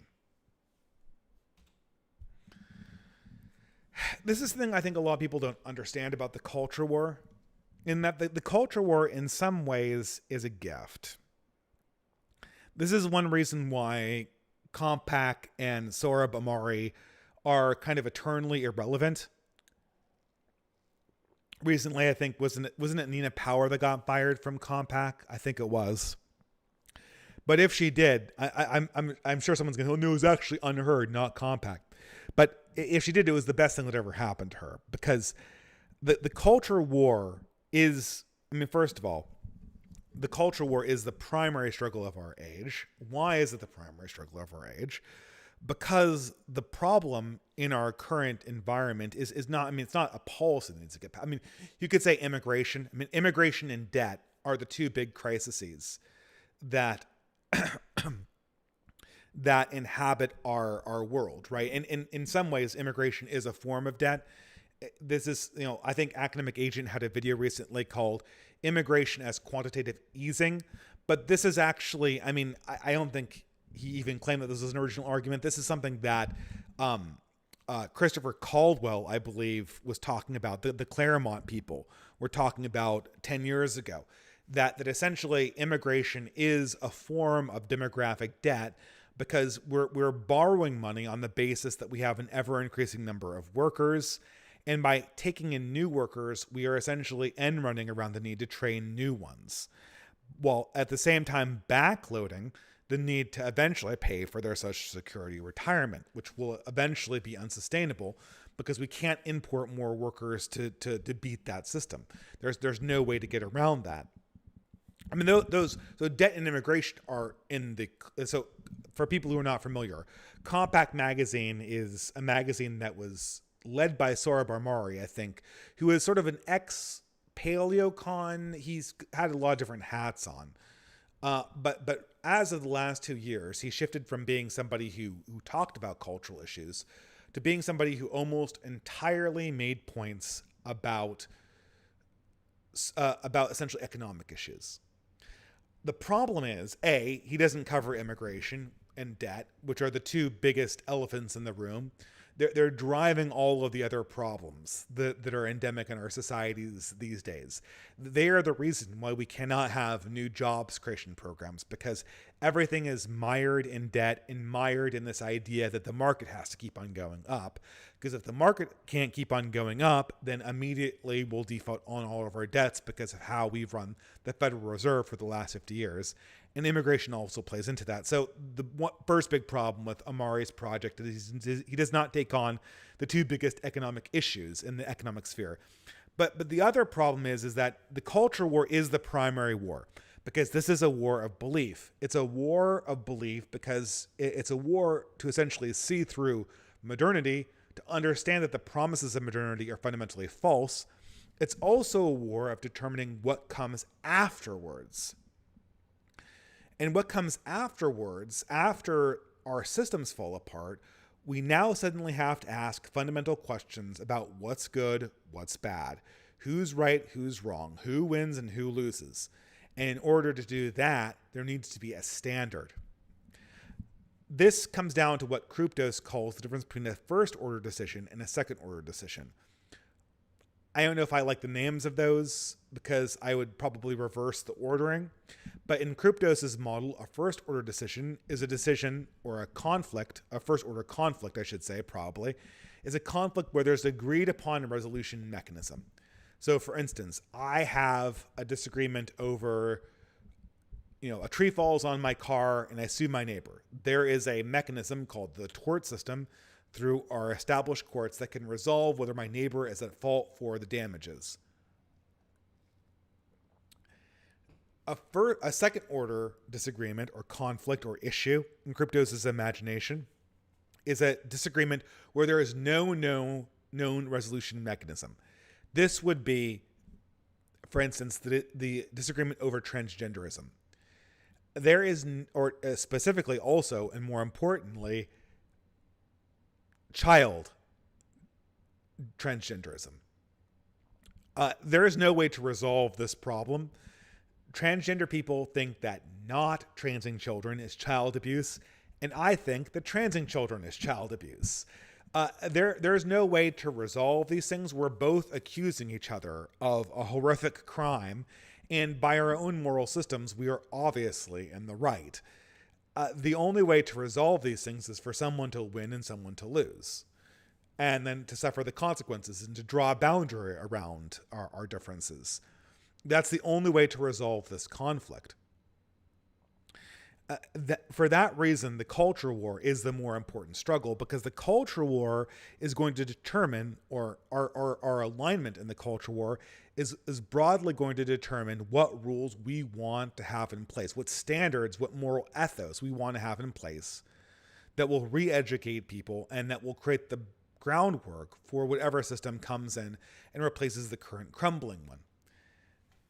The second reason why the culture war is the most important struggle of our time is that the culture war is also, well, for people who are of a dissident persuasion like ourselves, it's also a major way, it's also a major boundary, a major barrier that prevents the modern establishment from growing indefinitely. So sure, we are locked out of political power. Sure, we are locked out of cultural power. But nobody's buying this anymore. No one believes. No one's believing what the Tories are selling. Nobody's believing. I mean, I guess there's some socialists that might be believing what Labor is selling, but they're going to be disabused too.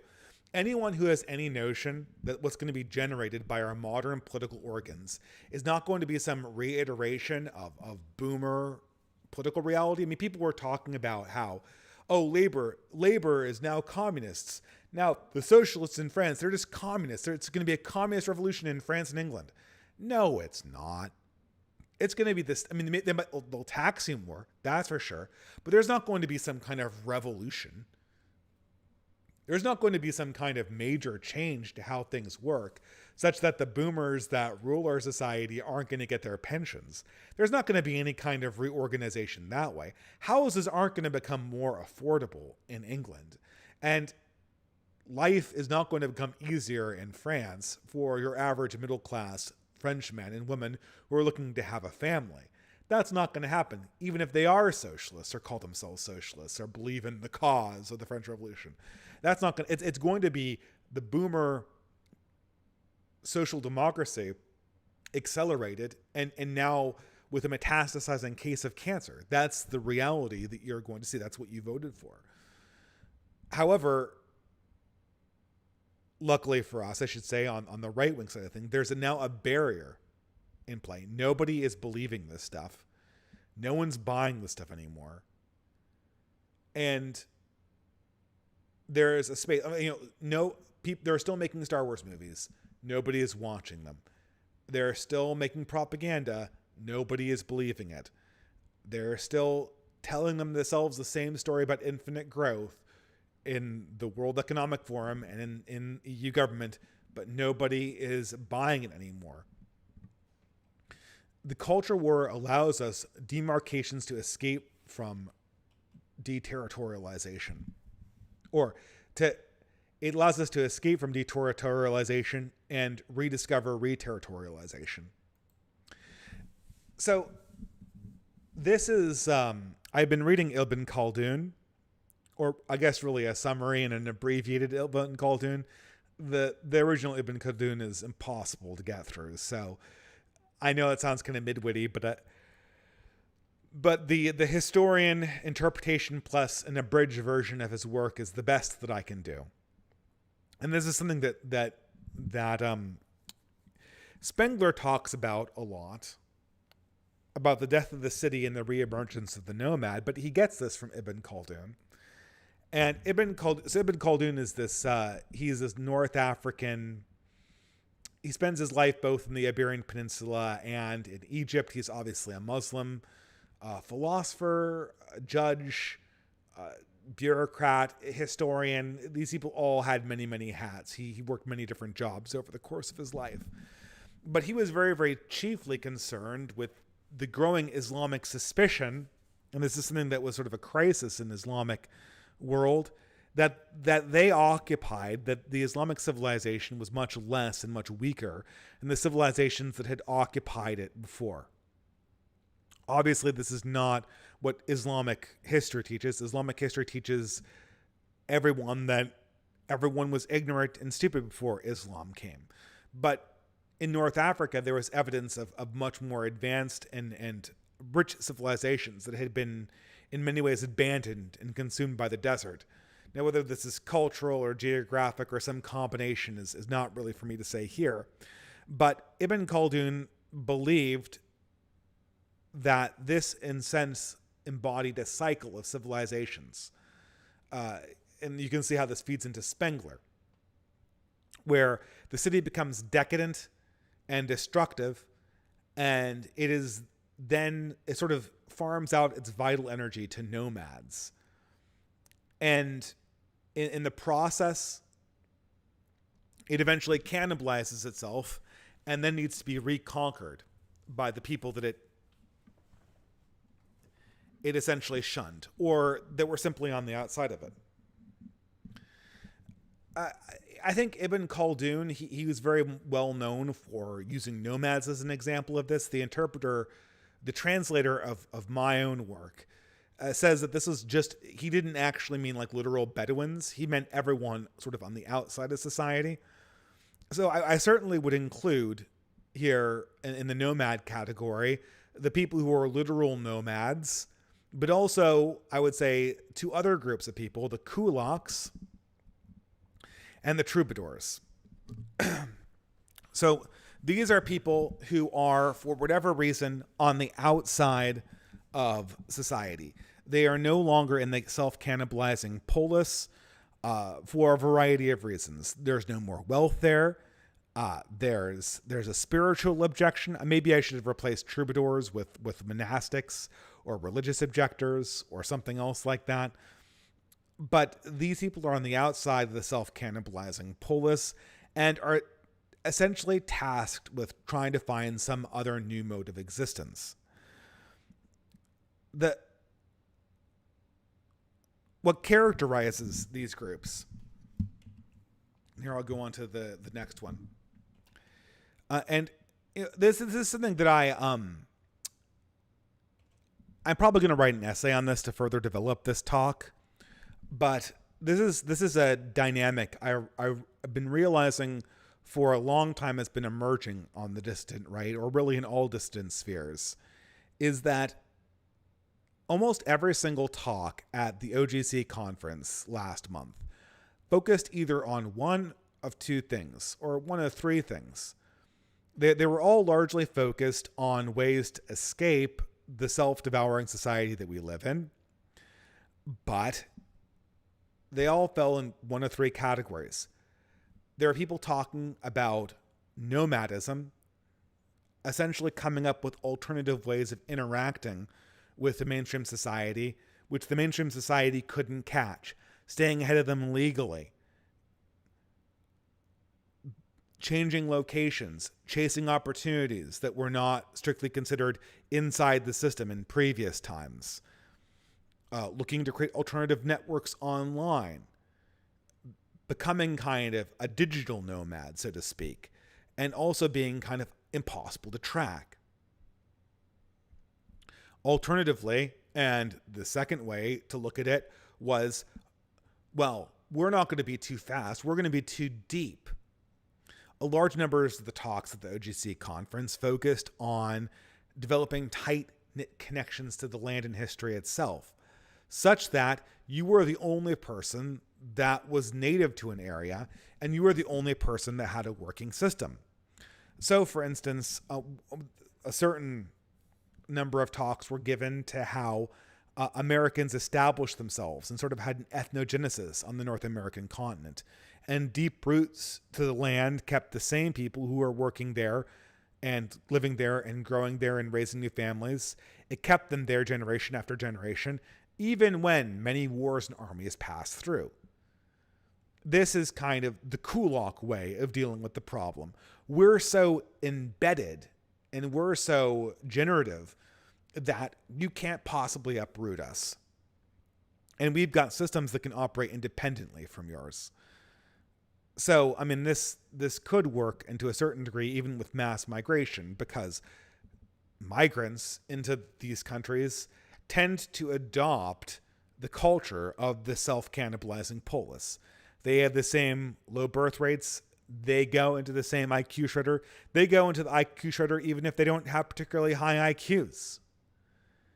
And yet the systems that exist off the grid, the Amish, the Mormons, the Orthodox Jews, they keep on going because they have a connection to a deep tradition that allows them to operate independently of the perverse systems that are going on in the middle of the polis. The kulaks would have been, at least again, according to my translation, would have been considered different types of nomads by Ibn Khaldun, even though they're not of the Bedouins. The Bedouins are too fast to be caught by the polis.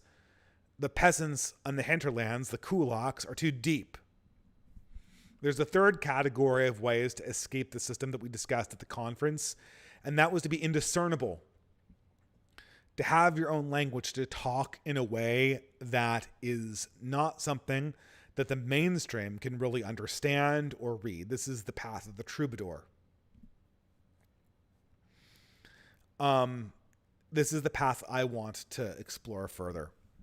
Or, I mean, I'm exploring all three of these things too, right? And there are challenges with these things. To kind of move back to our picture here, the goal of the distant right in these time periods is to further understand. I mean, first of all, this process of nomadization, kulakization, and troubadourization, or I don't know what the third one is called. These are all processes that are already underway. We already see groups emerging that are doing this, that are seeking other ways of doing things outside the mainstream polis as it exists. But these are the people that we are looking for to build new culture. But it involves a different way of viewing the point of politics and culture. Politics, and this is actually one of the antitheses that I went over in my previous 8 points in the essay that I wrote the other week. I think this is like antithesis 7. Politics exists to guide a specifically defined group of people to obtain a specifically defined moral end. Politics does not make sense at an individual level or a level where we do not have a predetermined identity as a people or a predetermined moral end. This is why the boomer mode is a mode of self-cannibalization. The Constitution is good. Why is the Constitution good? Because it is the Constitution. The Constitution is not supposed to fulfill, it doesn't exist to further a people or to further a faith. It exists just to be itself, just like democracy is good because it is democratic. That is the path to the Ouroboros self-devouring of your own culture. When these systems start working, your solution is, oh, well, we'll just eat each other until something changes and the system starts working again, or we just self-cannibalize each other to death. That's not what real politics is. Politics exists to guide specifically defined groups of people to define explicitly defined moral ends. That does not mean you have to be an ethno-nationalist. It does not mean that you can't be multicultural or represent an alliance of peoples. That does not mean that, dedication to people is more important than a dedication to religion. Religion is the moral end in almost all cases, but that is what politics exists to do. Furthermore, culture does not exist as some kind of pure entertainment product by itself. Culture exists to facilitate communion between specific peoples possessing specific aesthetic worldviews. This is something that this is why culture does not feel meaningful anymore. Culture, like Star Wars, why did Star Wars feel meaningful? Well, Star Wars felt meaningful because Star Wars was a story about how America won the 20th century. We can say whatever we want to about the various different tropes it brought in, from the Western to Flash Gordon, but Star Wars was essentially about World War II. It's essentially about a bunch of guys that look like the fighter pilots that came from the Allies, fighting against a bunch of guys that looked like they were vaguely Axis, like a big robot-looking guy with a samurai helmet on, and then a bunch of other guys with masks that are literally called stormtroopers. Star Wars was eventually the mythology of World War II, the mythology of the 20th century. And for that reason, it drew the American people into, or Western people generally, into an adulation of this story. This is the reason why Star Wars is not very popular in countries like China. It has people say, oh, it was because of the diversity casting in the sequel series. Well, it wasn't very popular even before that. It didn't translate very well because they didn't have the same experience as that did. When we talk about the groups of nomads or groups of kulaks or troubadours, these people are defined by their stories. They're defined by, I realize that I'm only scratching the surface of this story. I probably could write a book on this. Actually, as a matter of fact, if there is a book that I could write, it would be about developing an understanding of society in this way. Culture exists for all of these people. First and foremost, first and foremost, politics exists for these people, for kulaks, for nomads, for troubadours, as a means of facilitating a people. No, troubadours aren't really a people in the way that kulaks and nomads are. They're kind of go-betweens, but the model is still kind of crude right now.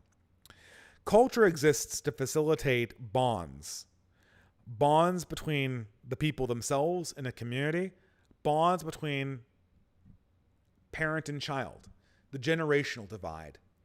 This is one reason why the canon was so important and why its destruction was kind of a blow. Culture can only really exist if there is a passing down of cultural significance from father to son. This was something that was important to me, and it speaks to you in the exact same way. I don't think culture will. I don't think something like Star Wars will survive that. I think Star Wars is only really going to make sense to boomers and the generations that immediately followed them. Lord of the Rings and Dante's Divine Comedy and Shakespeare will not be like that. These will be cultural elements that can be handed down and can facilitate communion between generations. Culture also exists to facilitate communions between various different groups of people that may not be aligned directly. The Kulak mode of being close to the earth and static is kind of, in some sense, a more feminine way of being. Even though Kulak societies are almost all patriarchal, the preservation of the female is the centerpiece of that, right? And very much, oftentimes, males will shift between sort of a Kulak existence and a nomadic existence, and then back to the Kulak existence, even if they're completely separate from the polis. Culture exists to tell that story and to refacilitate its existence. In a purely nomadic society, even, culture exists in oral traditions to define friend and enemy, to tell who is whose brother and who is whose ancestor, and to keep that going for generations, because that is what bonds the nomad group together.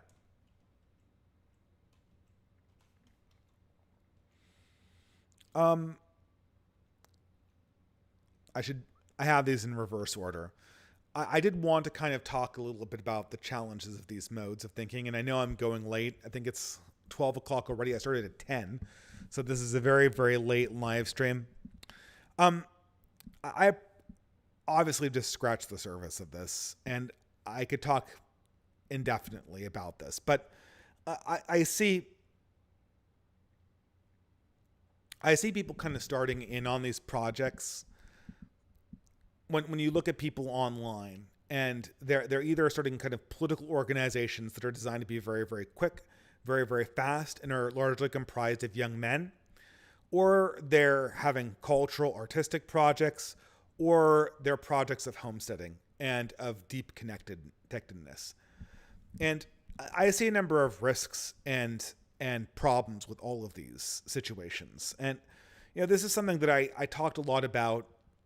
There's an old head, Walt Bismarck, who was recently doing the rounds with promoting job stacking.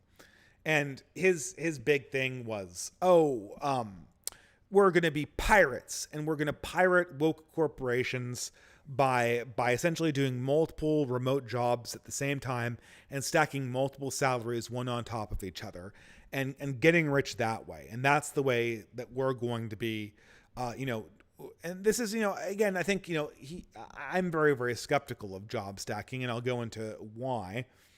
But he's very much trying to channel this nomadic energy of being a pirate. And the instinct is not wrong. I think that young men should be looking for radically fast, new, innovative ways to essentially abscond with resources out of the system. I would obviously say in keeping with religious ethical obligations, obviously, but definitely not playing by the rules of the system. That's ridiculous at this stage. And being able to build communities around that with the honor and the cohesiveness that you can build with your brothers in this endeavor. This is absolutely something we should be looking into. The problem with nomadism is that what makes the nomad strong is his separation from society and its separation from its norms.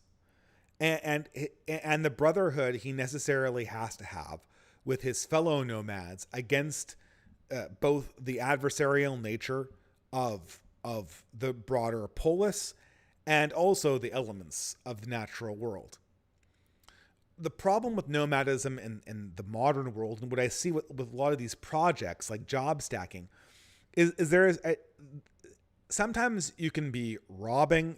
It feels like you're robbing people or taking advantage of them, and all you're doing is getting addicted to their slop and becoming a dependent class.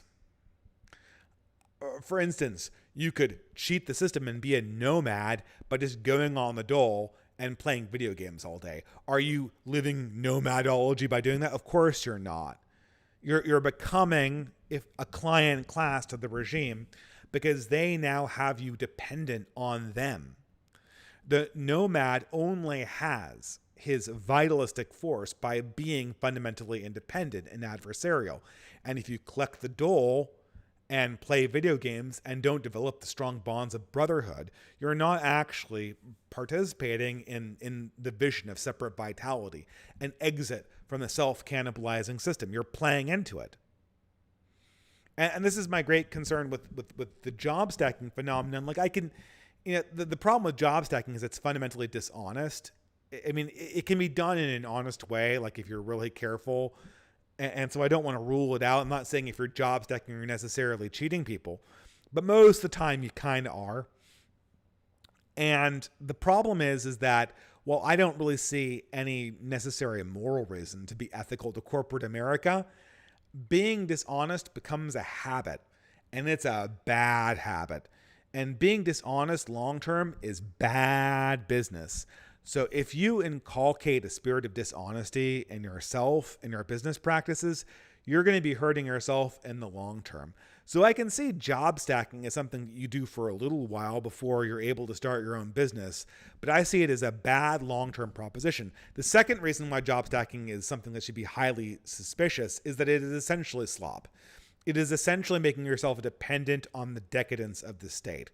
Because the reason why job stacking works is because the modern corporate state is trying to pay out to clients. It's trying to pay out to people who are ordinarily incompetent and cannot do a full 8 hours of work, or need to be shown to be working more than they actually are. And you're capitalizing on that. And the second they close this loophole, and they will eventually close this loophole, and if this is your only source of revenue, and the only way that you can be good is by stacking useless jobs that generate no value, then you're going to be out on your keister after this process. You become dependent on the decadence of society. The nomad has to be dependent on... If the nomad is literally being paid by the decadence of the polis, he becomes a feature of the polis. And the second that decadence evaporates, he will die. It's only the nomad at the deep desert that may be an adversary of the polis, but is not dependent on it, that really gets the benefit in the Ibn Khaldun way of being the nomad, of being the pirate.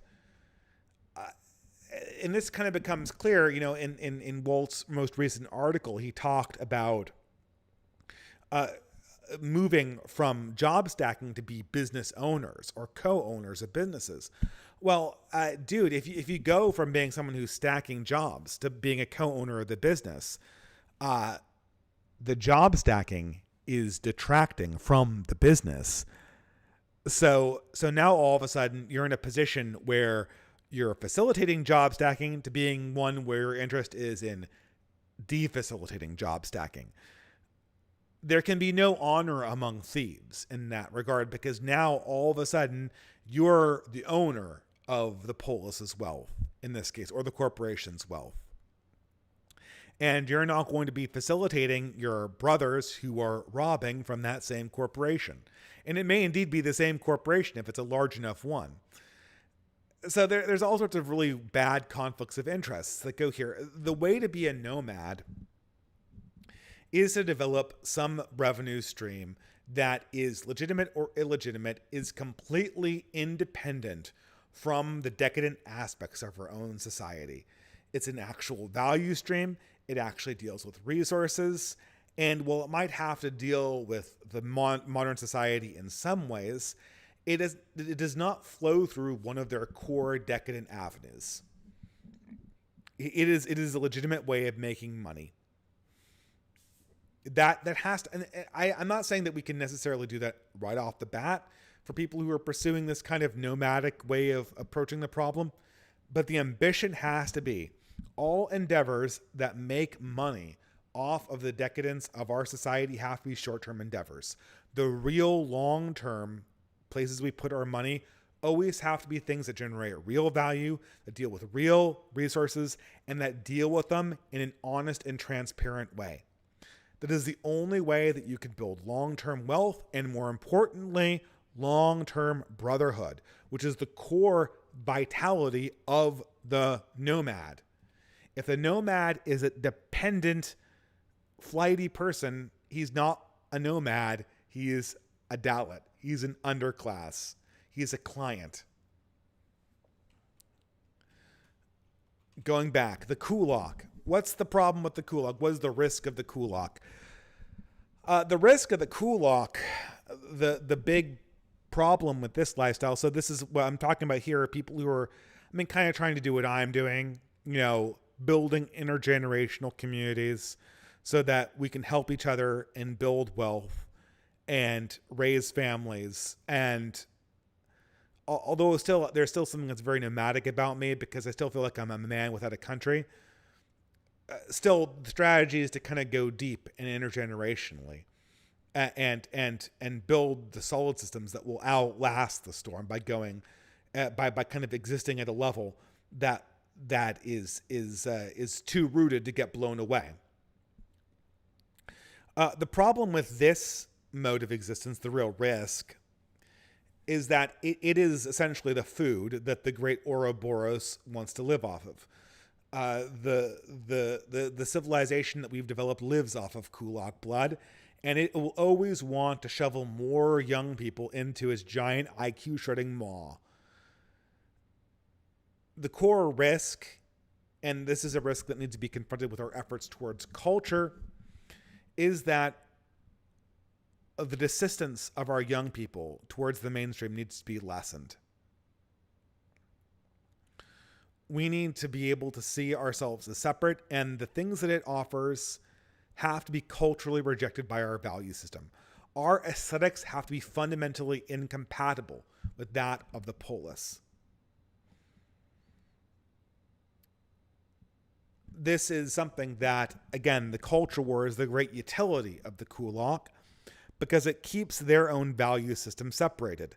Star Wars was essentially propaganda of the cathedral, and it completely captured the imagination of two generations of people. Star Wars, the Acolyte, ain't capturing no one's imagination, that it hasn't already been completely subsumed by the mainstream society that we occupy. It's broken culture. And so I think the great hope here is to create a new way of speaking and thinking that is separate. Maybe a different language, at least a different cultural language, where the values that we discuss, things like the numinous, things like the holy, are something that our mainstream culture can't even really touch.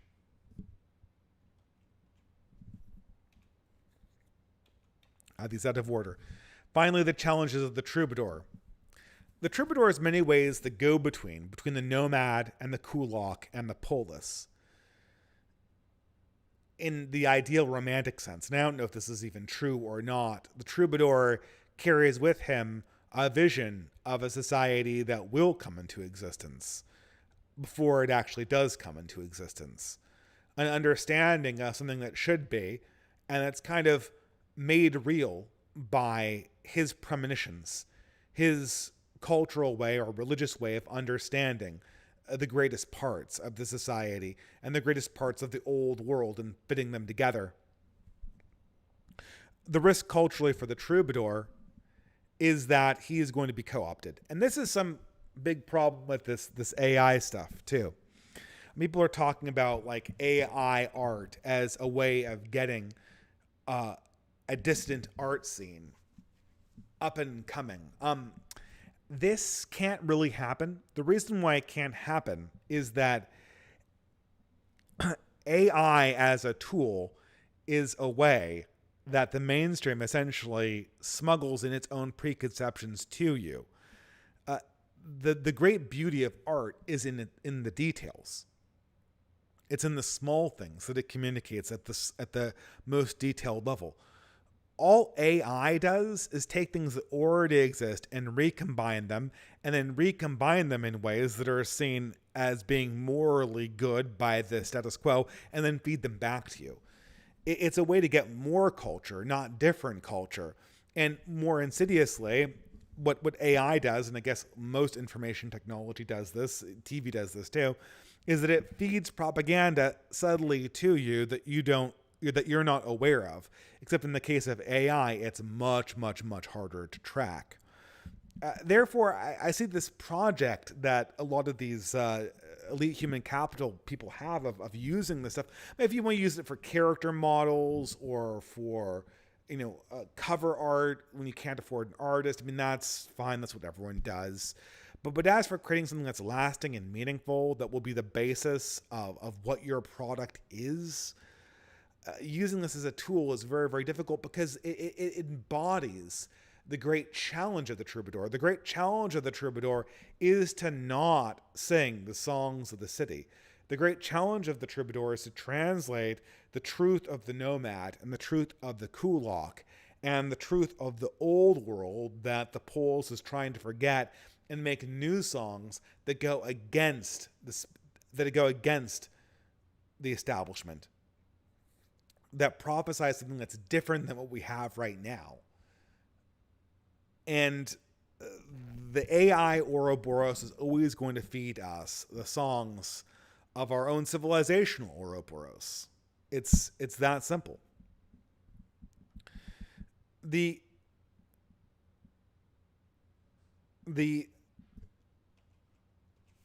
goal here has to be something different.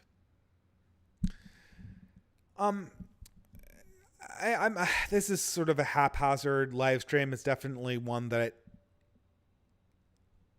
I kind of just drew in from a lot of different places, and there's a lot of ideas here that need to be developed more.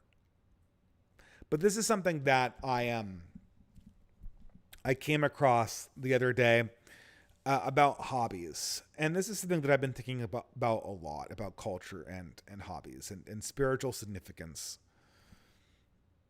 I mean, first of all, that is really what our goal is right now. Everything we do online should be seen very much, or most of the stuff we do here is very much in the mode of the troubadour. Maybe you're pioneering some nomadic ways of capturing resources and building brotherhoods. I mean, certainly the OGC is a little bit like that. A lot of people are organizing to develop homesteads in a way that is much more kulak oriented, deep roots. But most of the stuff we do online is really more in the mode of developing narratives and songs that are separate from those of the mainstream. And the key task ahead of us is to develop an understanding of spiritual significance of culture, to kind of take the pieces of the old culture and figure out which ones are the ones that are poison and which ones are the ones that are good. And this is where I kind of want to leave us for tonight. I saw this. I always kind of strikes me as interesting how some of these strike me as very, very boomerish, but also kind of profound at the same time. Only productive activities can be hobbies. Collecting and being entertained are not hobbies. They are consumption. And this kind of feels like the boomer brag. I don't have any hobbies. Working is my hobby. Building my community is a hobby. Preparing for World War Z and creating huge canisters of dried beans is my hobby. I'm building a new civilization in my backyard with me and my dog, or something like that. It's like a typical internet boomer tough guy. But this is something that, like, oh, how can you say this? Everyone needs a way to unwind.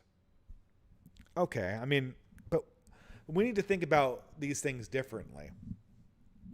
Take, for instance, pop culture like Star Wars or Warhammer or Magic the Gathering or any of this kind of like stupid sci-fi slop that men of my generation love. And I admit that I love it too, right? Who has the time for it these days? But, it's a guilty pleasure when I do have time. And is it slop? Yes, it kind of is. Is it good that I enjoy this stuff? I guess is it bad that I enjoy this stuff? I guess it's not super good, but that's not how I really think we should be thinking about this, right? if you're a man in particular, the way you need to see your hobby. So let's say you like Warhammer, or let's say you like card games or board games. The way you need to see this thing, even if it is just kind of a somewhat degenerate hobby, is you are trying to use this thing. How can this thing improve my community? Or how can I use my knowledge to take the good things out of this thing and leave all the bad things behind? What's bad about Warhammer, for instance? It's corporate owned. It's expensive. It's, you know, it's I guess it's a pastime, so it's designed to be time consuming. So that's not really a disadvantage, but it's political propaganda is being flowed into it. It's owned by our enemies. All of these things, your hobby is not your hobby. Your hobby is taking the thing that you like doing and turning it into an asset. So while I kind of agree with this guy that productive activities can be hobbies, I think that there is a way to take any activity you have and work to make it more productive. You should be actively trying. Don't play board games because you like the board game and then find people to play. Have a community of people that you value as people and value as friends, and then find a way to take what you love about board games and bring it to them. You know, and I think people who like Warhammer are guilty of this. Don't collect the game just to have the game. Collect the game because you want to be a better craftsman, or you want to be a better strategist, or more importantly, you want to facilitate relationships with people who are also interested in cultivating these skills. This is how we have to look at our own consumption.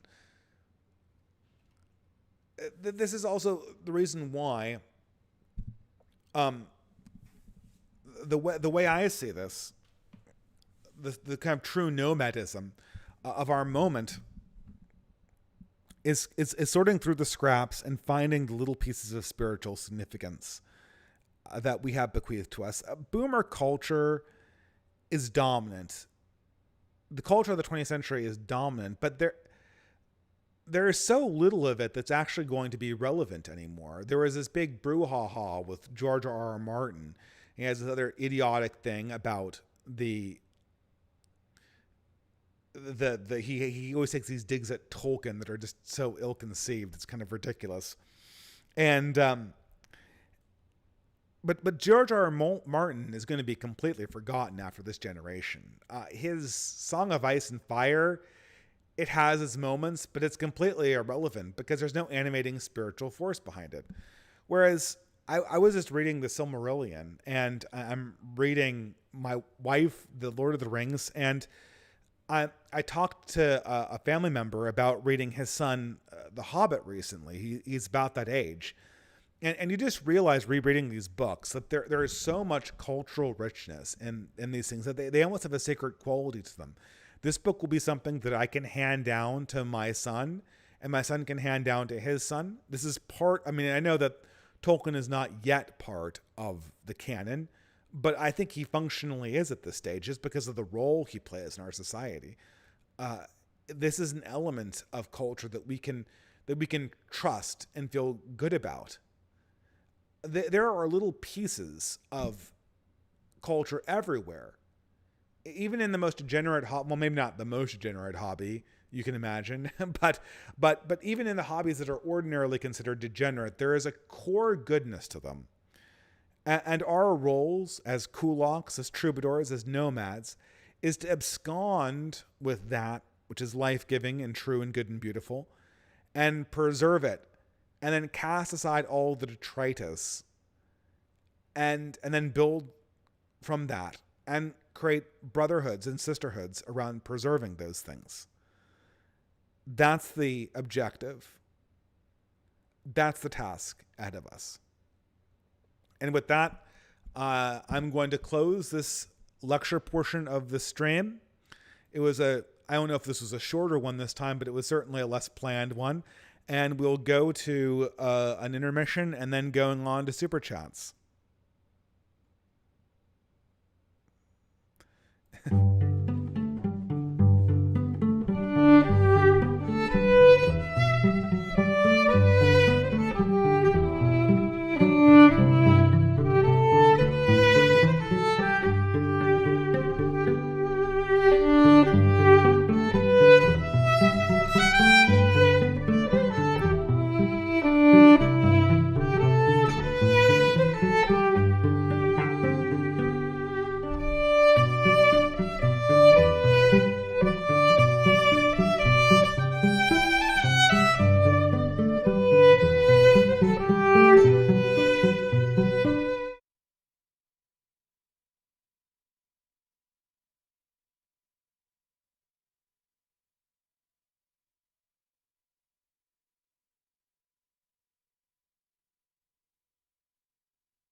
There we go. The volume was off there. Luckily, I didn't read anything. all I said was I usually have the intermission go longer, but I curtail it because the live streams have gone so late that I just have to return this. When I moved to the new apartment, I've got to get a better microphone than this, or I should say the new dig. 'Cause it's not going to be an apartment. I'm going to get a completely better audio setup because this is horrible audio. You're hearing an echo of me and off the wall, off the skylight there. It's not good. No bueno, no bueno. Okay, guys. So the interview chat's in the description there, and let's go on. And I hope you guys enjoyed this. This was a very underprepared talk.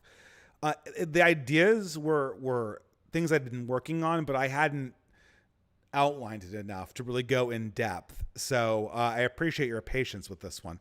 I'm going to be working on a Substack essay that will be going into more of this understanding of spiritual significance on the artistic front. So hopefully that will be a thing. Kevin Poulian for $5 USA. Hey, Dave, what's your take on the Lib Media class? PSA 538 MSNBC. I don't know what 538 is. Being surprised that Biden won't drop out because supposedly he is a good guy. How can they be so blind? Nearly every lib politician is a Machiavellian who doesn't have principles. I don't get this. Well, I think what we've fallen into, Kevin, is that this is the classic example of, I can see people giving the mute button. People are hearing me now. I can see it on the audio thing. The problem is that this the media began this is the downfall of every regime. Every regime has this problem. Every regime, there's a reason why there can never be a civilization that consists only of lies. This is the reason why there can never be a purely chaotic civilization. Is that chaos destroys itself, and specifically the way human civilizations begin to destroy themselves is that their propagandists start believing their own bullshit. And what you're seeing right now with this whole Biden dropping out thing is that both the Biden administration has believed their own bullshit and the media has believed their own bullshit. First, the media believed their own bullshit that Biden was great and fine.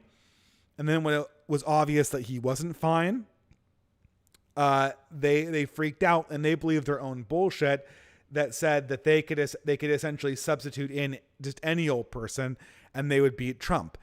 On the converse side of that, on the Biden side of that, the Biden regime is still believing its own propagandistic lie that Biden is fit and spry and ready to just blow Donald Trump down in the next debate. This is, I mean, it's kind of like the blind leading the blind at this stage.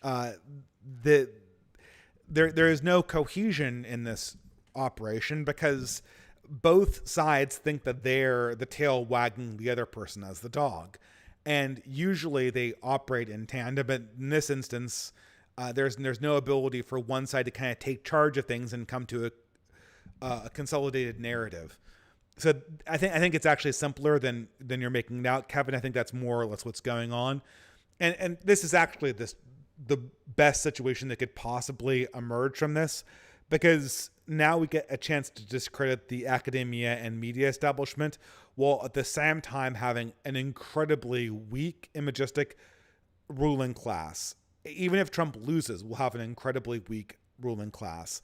I mean, in some sense, it's more of a risk if Trump wins, because if Trump wins, his task will be to immediately disassemble the executive, the administrative government.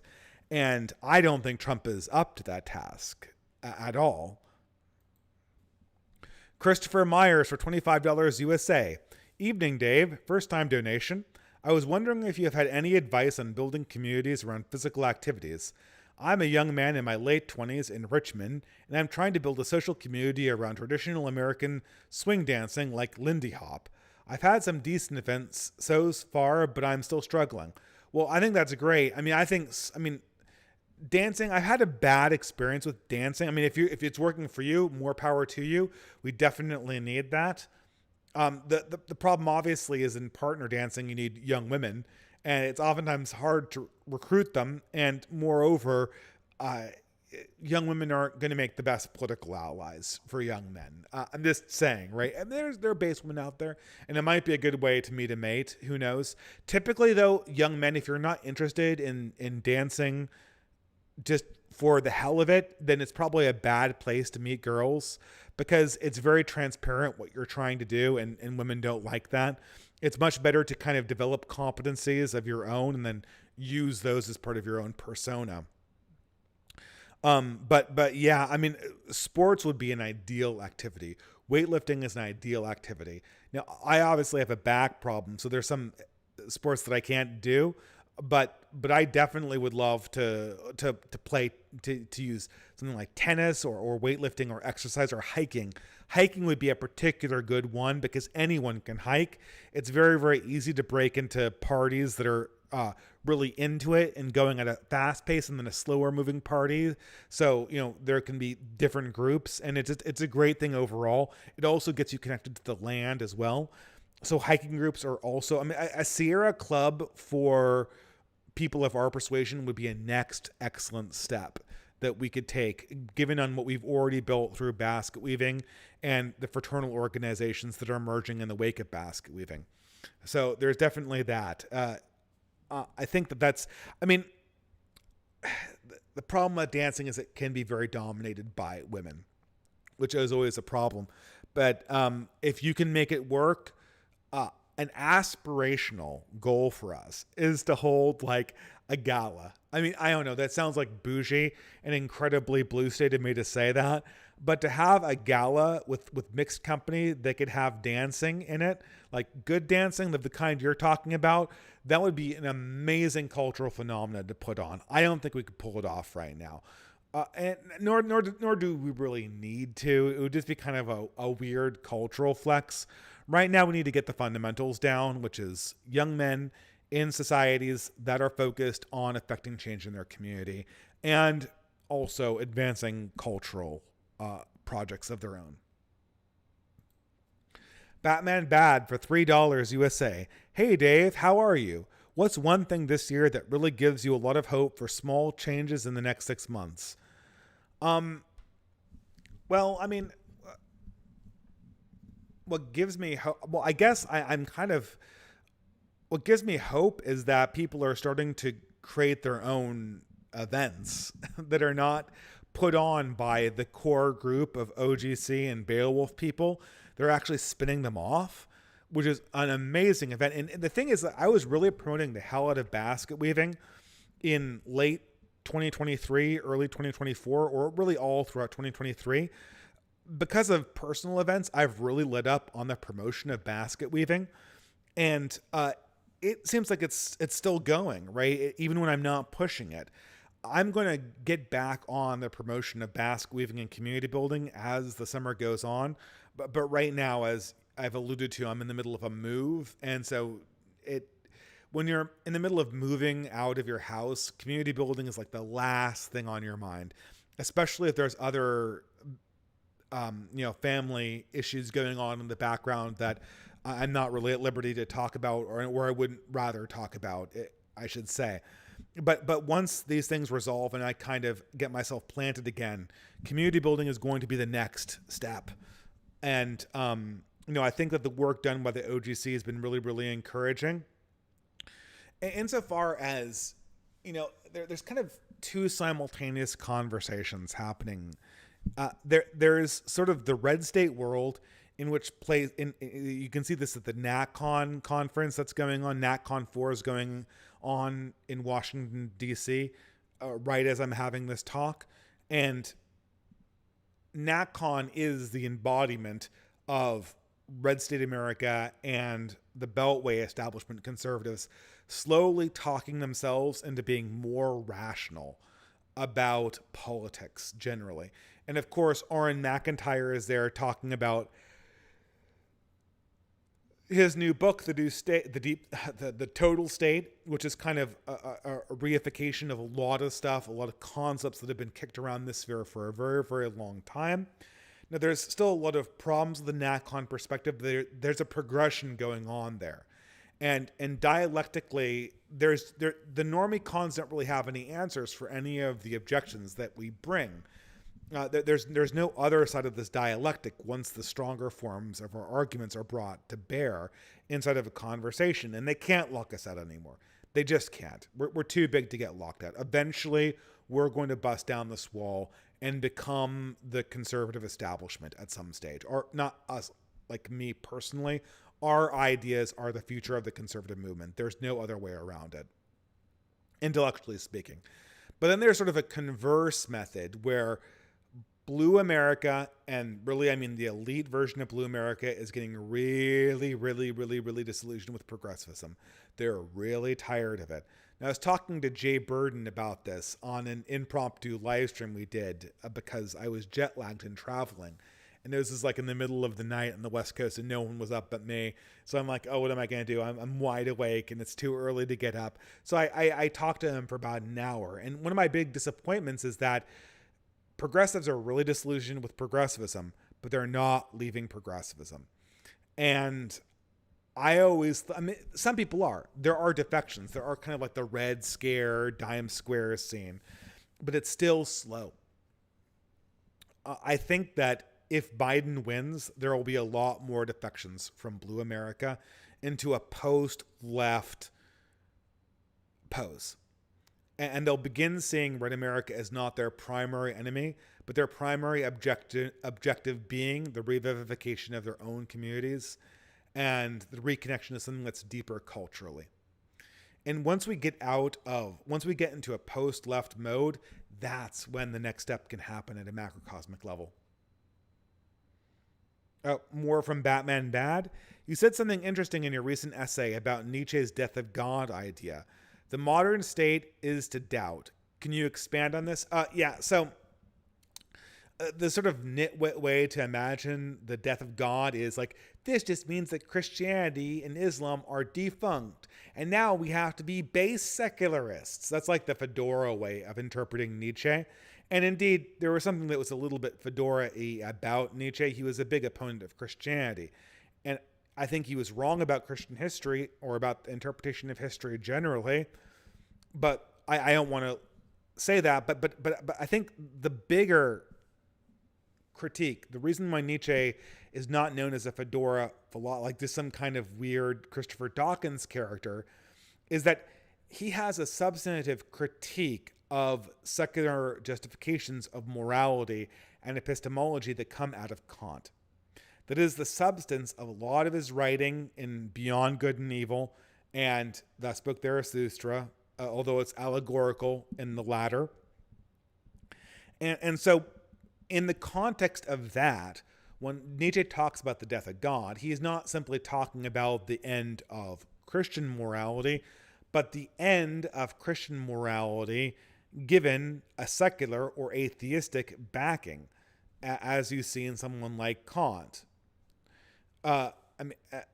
Immanuel Kant, or even the other Enlightenment philosophers. And so, the image you get out of this is what Nietzsche is really talking about is in the modern world, when we interrogate all moral concepts with the same tools we use to interrogate scientific concepts, every single idea is going to be found unworthy. We have turned discourse into a morality rejecting machine.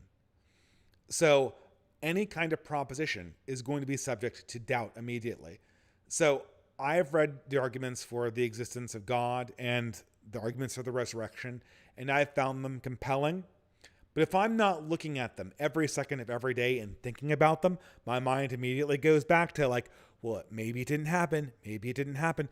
Medieval people would not deal with this. Medieval people would believe in the resurrection with absolute certainty. But I live in the modern state, so I'm constantly thinking, maybe I'm wrong. Maybe I'm wrong. Maybe, and if I'm not constantly being propagandized, maybe I'm wrong. And the thing is that's true for all modern beliefs. That's true with socialist beliefs or communist beliefs, and even the civil rights beliefs that we have. The reason why civil rights beliefs are so devoutly believed is we're constantly being propagandized that they're true. But if that propaganda were to stop, people would immediately start doubting some of these stories. That's because in a media environment like ours, we are constantly meeting people who disagree with you. You can't help but start questioning things, even if you know they're true. Or even if, know they're true, even if you have good reasons to believe that they're true. Even saying that, I'm exposing myself as someone who lives in modernity. And Nietzsche's Death of God is saying that in the state of modernity, everyone's belief systems are always coming into doubt. And so they eventually, there's a constant entropic force that degrades them away. And similarly, ethically, there's a constant entropic force that drags all morality down to hedonistic nihilism. And that's what you say. What happens when you give people freedom? They become hedonistic nihilists every single time. Batman Bad for $3. Is there any works, movies, comic books, etc. that you recommend that a visual artist in this circle take inspiration from? Yeah, I mean, this is sort of stereotypical, but I think that an unexamined science fiction work is Gene Wolfe, who was one of the seminal science fiction authors of the later half of the 20th century, and who's criminally underused. It's a dying world genre, but I really, really like it. And it's something that I think it's very, very right-wing. There's a lot of right-wing themes in it. And if someone were to take that and bring that into their art, it would be good. There's a lot of people working on adaptations of Gene Wolfe, so you might find a crowded field if you're doing that specific thing. But copying his imagistics might be a good place to start. As for, visual artists, I've been thinking a lot about, one author, David B., a French comic author. I had a series of sort of short vignettes designed around dreams that I had over the course of the last 10 years that I wanted to turn into little comic vignettes. And I was thinking of hoping to give somebody David B. as a template for how I wanted it illustrated, because it's very, very simple, but very, very dark at the same time. And it works really, really well for telling evocative stories, in my honest opinions. Thank you very much, Batman Bad. Cataman for 55, Cataman for 1212. King shit. Pure truth. Well, I don't remember saying king shit, but king shit, pure truth. That sounds almost like a haiku. But anyway, thanks very much. Fritz Imperial, how's it going, man? Happy birthday. Hi, Dave. I've had a pretty good birthday. What advice would you give to a new 30-year-old? Also going to stream tomorrow to celebrate 8K subscribers. Well, okay, I'm in 30. Okay, so 30 is most men, and I can say this for myself, I'm very much fit this form. Most men think that their 30s is way better than their 20s. 30s is just a time to kind of be comfortable in your own skin. And if you can be comfortable in your own skin, so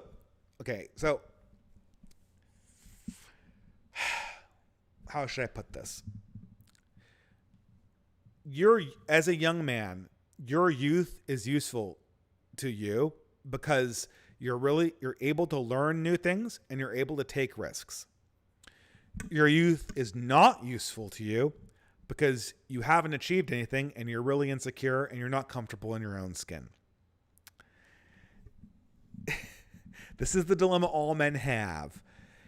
You somehow need to get the part of your life where you can learn things and take risks to occur after you get confident in yourself. That's the big challenge. And successful men get confident and comfortable in their own skins and drop their neuroticism in time to still be able to take risks and learn things.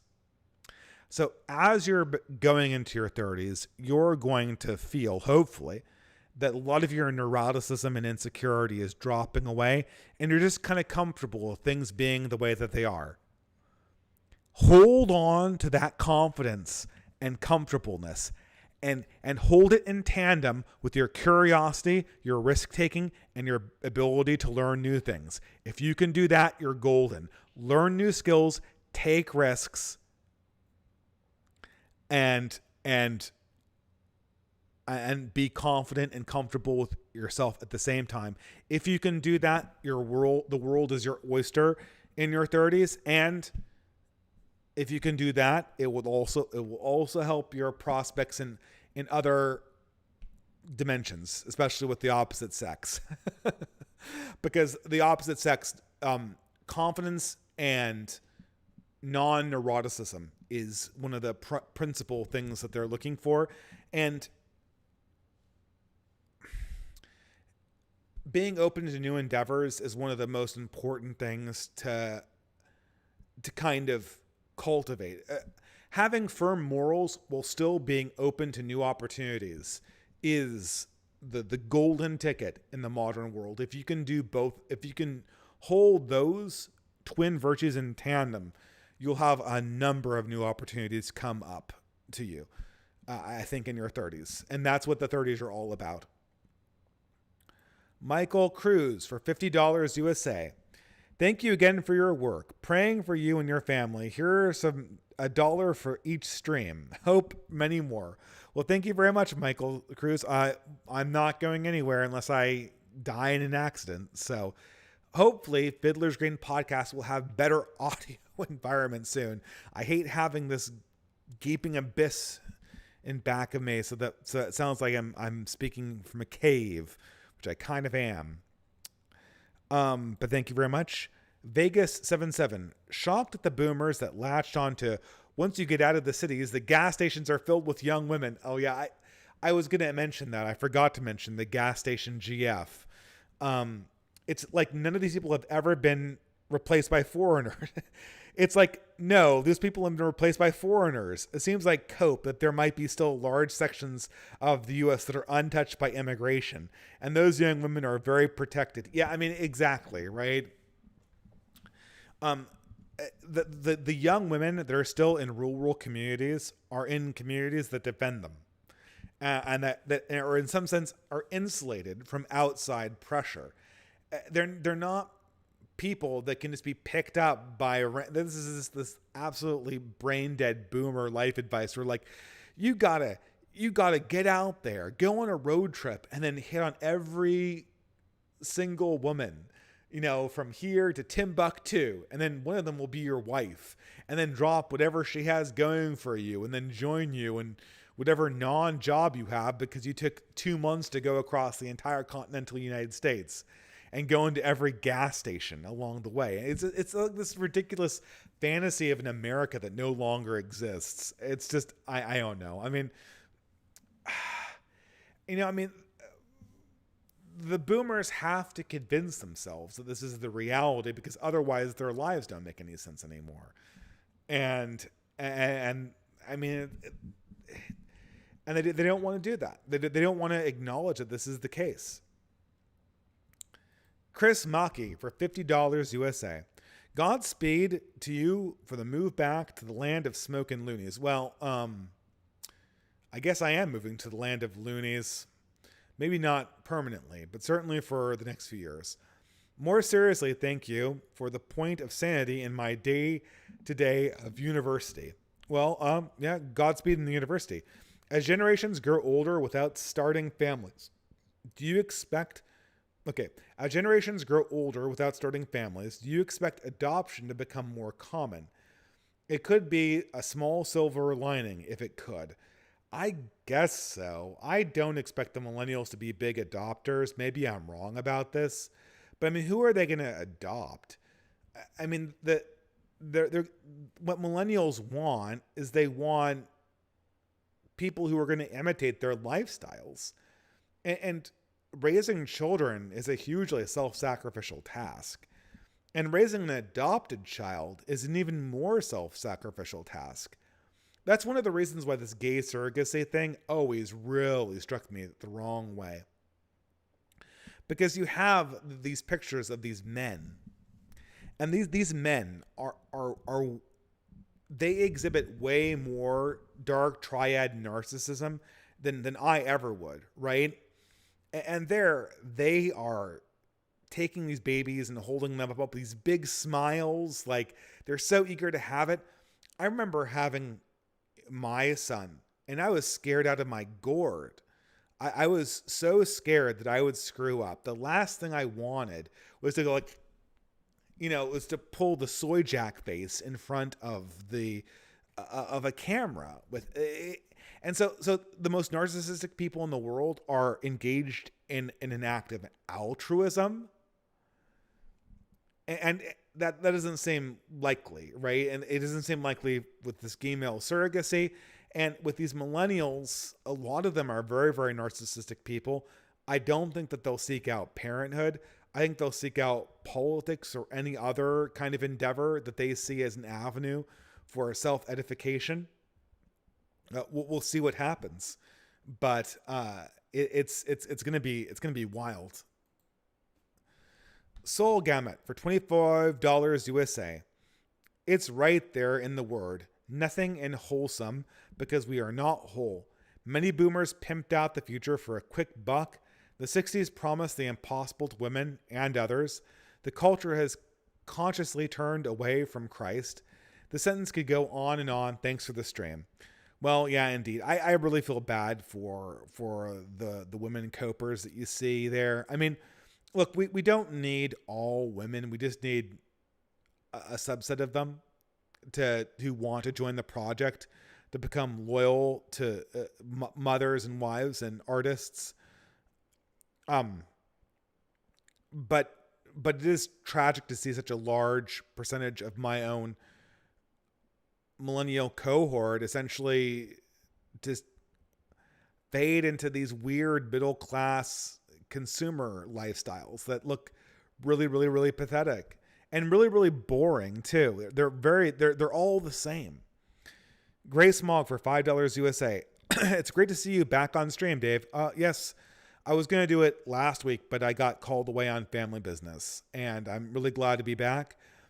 Next time I'll be more prepared with a topic, though. I was a little disappointed that I didn't have enough time to prepare this one, and so it was a little bit more off the cuff than it usually is. Ben White for $5. I attended a 4th of July cookout at the property of a local Catholic family. It was heartwarming to see people of all ages and multiple large families there. I mostly talked with other young adults instead of talking with the older married couples. Well, that's good. I mean, there's this divide between married. I mean, it's hard for me. I can sort of mentor young guys, young unmarried women. It's just not a demographic that I really need to be talking to. Young married women should be talking to other young unmarried women, or talking to our young unmarried men and hopefully making something happen there for once. That's the kind of the role that I want them to be in. And so there needs to be a necessary division between married and unmarried people in this environment. And that's just healthy. Ultimately, if once stronger community starts coming into the fore, and sort of non-boomer minded, not boomer, because there's a lot of Gen Xers who are of the boomer mindset. Once non-boomer married coupled communities come up, there might be some discussion about what can be done to facilitate matchmaking, which matchmaking should be everyone's. Ultimately, matchmaking is everyone's responsibility. But we don't have the resources to do that at this stage because they're just not set up for us. And, in the future, as we get more infrastructure, maybe some of these things will become possibilities because the infrastructure is built. Dreadnought for $5 USA. Speaking of Shakespeare adaptations, where do I find your analysis of Titus Andronicus you did?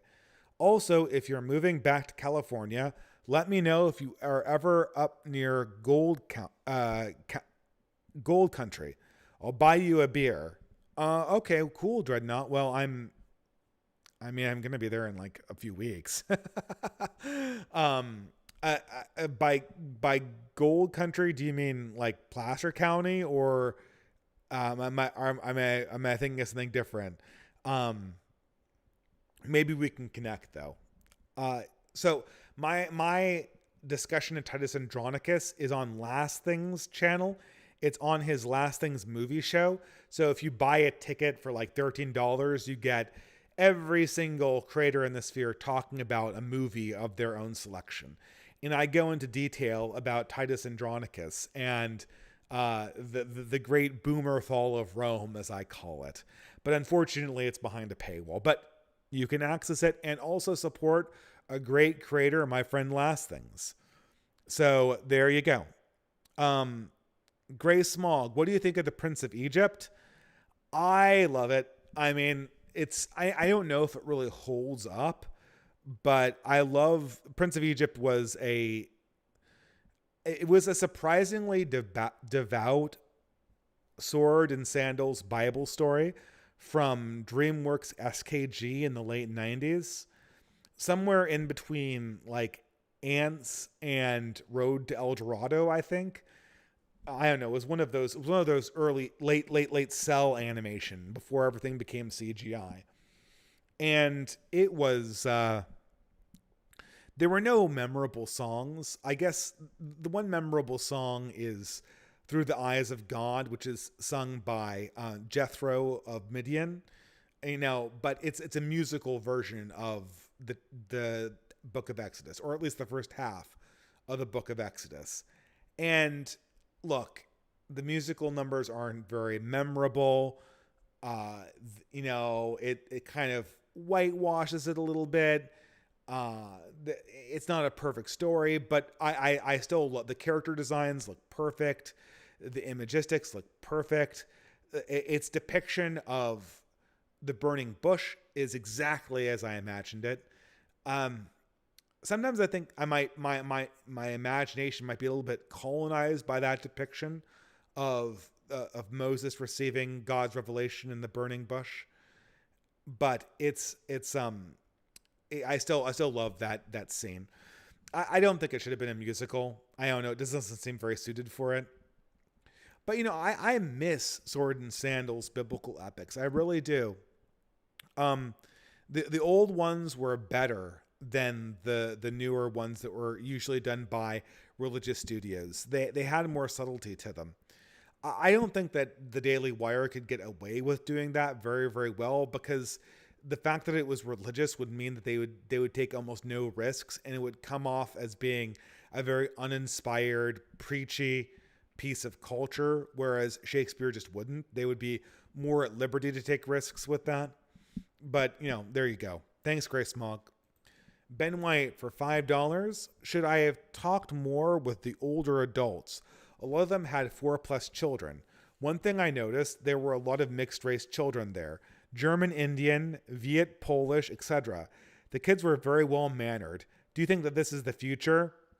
No, not really. I mean, I don't really have a problem with interracial marriage. Individually, it's fun. It's risky. That's all I have to say. Like, it's something that needs a lot of discernment. Interracial marriage. The reason why interracial marriage is risky is the same reason that drinking is risky. Is that, how should I put this? The people who are drawn to members of the opposite race are oftentimes drawn to a feeling of exoticness or difference. This is, is it sinful in itself? No. But the problem is that my wife will always be attractive, and everyone's wife will always be attractive to them. But nobody's wife is exotic. No one is, right? So the problem is that oftentimes what the very thing that leads to attraction between different peoples oftentimes leads to a kind of attraction that is very impermanent. And then there's also the additional danger of intercultural communication, right? So it needs to be and there's also the thing that the people who are drawn to it oftentimes are the people who are less able to deal with those complications when they eventually, the bill for them eventually comes due. Other than that, there's nothing morally wrong with it from a religious point of view, but there's also interracial, like this boomer fantasy. Like my parents have this idea that like all the races will mix into one. That this will never happen. This will never happen due to the reality of politics and the reality of governing peoples, and also the reality of how races mix. Mixed race people tend to have less children. So what inevitably happens is that one people's kind of subsumes the other one, and there's kind of like the boundaries between races shift a little bit, like tectonic plates, but divisions between peoples still exist. They just are kind of shifted diagonally, right? So that's what's going to happen, right? Like what's going to happen is that there's going to be Germanic and Indian and Vietnamese elements into a broader Catholic ethnicity that is in North America. It's not going to be some kind of like universal across the board, everyone mixes with everyone else. That mathematically cannot happen. I don't know. I mean, why would you mix with, I mean, what do older adults with kids talk about their kids? Why would you want to talk about older adults' kids? Like, you're an unmarried guy. You want to talk about single guy things. Now, if you have business to talk about with the guys, most likely, probably not so much business with the married, women, unless you're dealing in art or something that they're producing, or they have a side hustle, and you're involved with it. If you want to talk business with them, that's totally cool. But like, if you're in a group of parents, they almost always talk about their kids, and very few young men are interested in hearing about that. So there you go, Ben White. Ben White, for another $3. I'm going to a networking event for young Catholics soon. What is actually the purpose of these events? I'm going here to get as many phone numbers and contacts as possible. What even is networking? Well, I don't know. I don't know the context. Is it business networking? I know what business networking is. Business networking is you go as representative of your business and you try to find ways that you can sell things, usually services, to other businesses, or look for ways that they can improve your business. So I work for a company that sells services. So I could definitely network to see if anyone needs my company's services. And or maybe you're looking to sell your skills to another company that's looking to hire people. I assume that's networking. I mean, networking is for some project. What is the project? To make money? Is it to organize a book club? Is it to organize politically? Is it to matchmake? I mean, it doesn't sound like it's a matchmaking event, doesn't? Speed dating in the modern world really, I mean, this is something that I could talk about the decline of speed dating. I know why it doesn't work. Early on, speed dating I did a speed dating event, right? And speed dating kind of worked back in the old world. And it kind of worked back in the old world because women felt like they had fewer options. In the world of Tinder, it's very, very hard to disabuse women of the idea that they're just not having Tinder IRL. And then they'll just go reject, reject, reject, reject, reject, reject, reject, reject. You've got to stop the female rejection machine. Otherwise, you're going to have like two guys that have matches and the rest, everyone goes home from speeding events unhappy. So the speed dating events have to really control that if they're going to do networking in that way. And I think the way to do that is to have like the guys stationary and the women walk around and meet them, so that the guys can be more at ease and more in their elements, and the women feel like they're petitioning the guys. That would be, or like give women a bunch of questions that they can ask to the guys and cross off.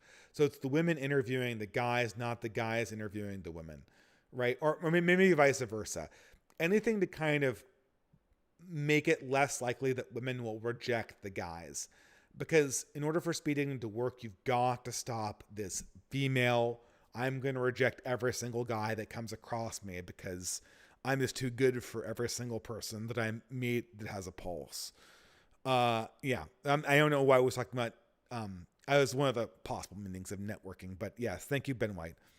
Sam153 for $50. Wow, very generous. Thank you. Muggy Hot Summer, David. Is this the day of the pillow, the only obvious inevitable path out of the boomer paradigm?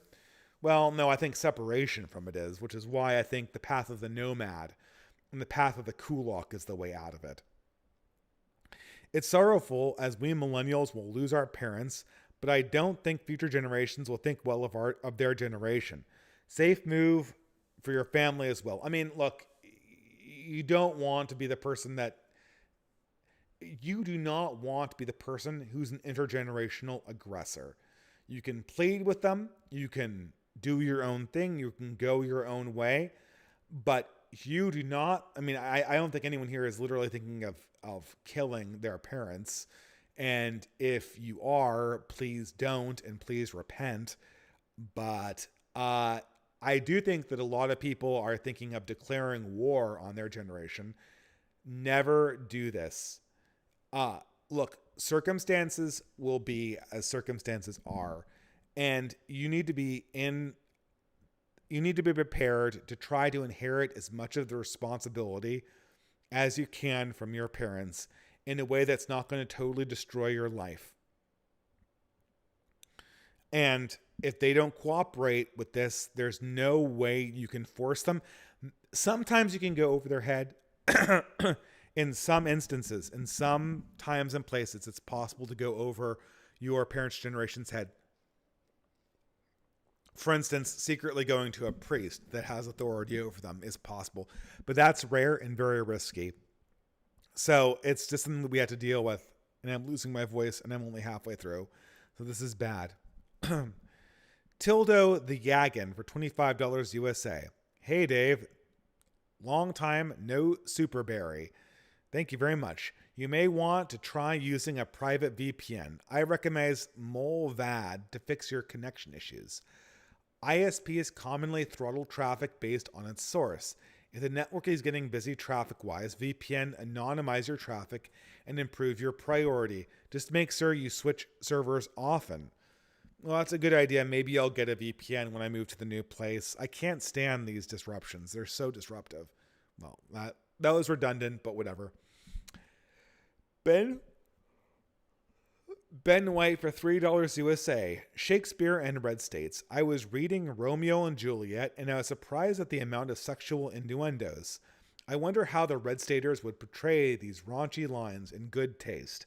Well, I mean, that's what, this Hawk Tua girl doesn't realize, is she doesn't realize that people like Hawk Tua, and she's not like, oh, I am this good old girl who knows how to throw down a dirty joke. That's probably what she's thinking.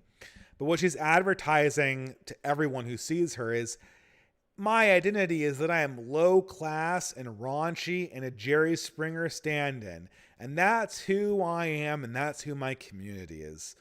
That's not a good look. I know that you want to show people that you're not offended, but all you're showing everyone else is that you're downwardly mobile, and you're showing your political adversaries that they're right in thinking that you're trash.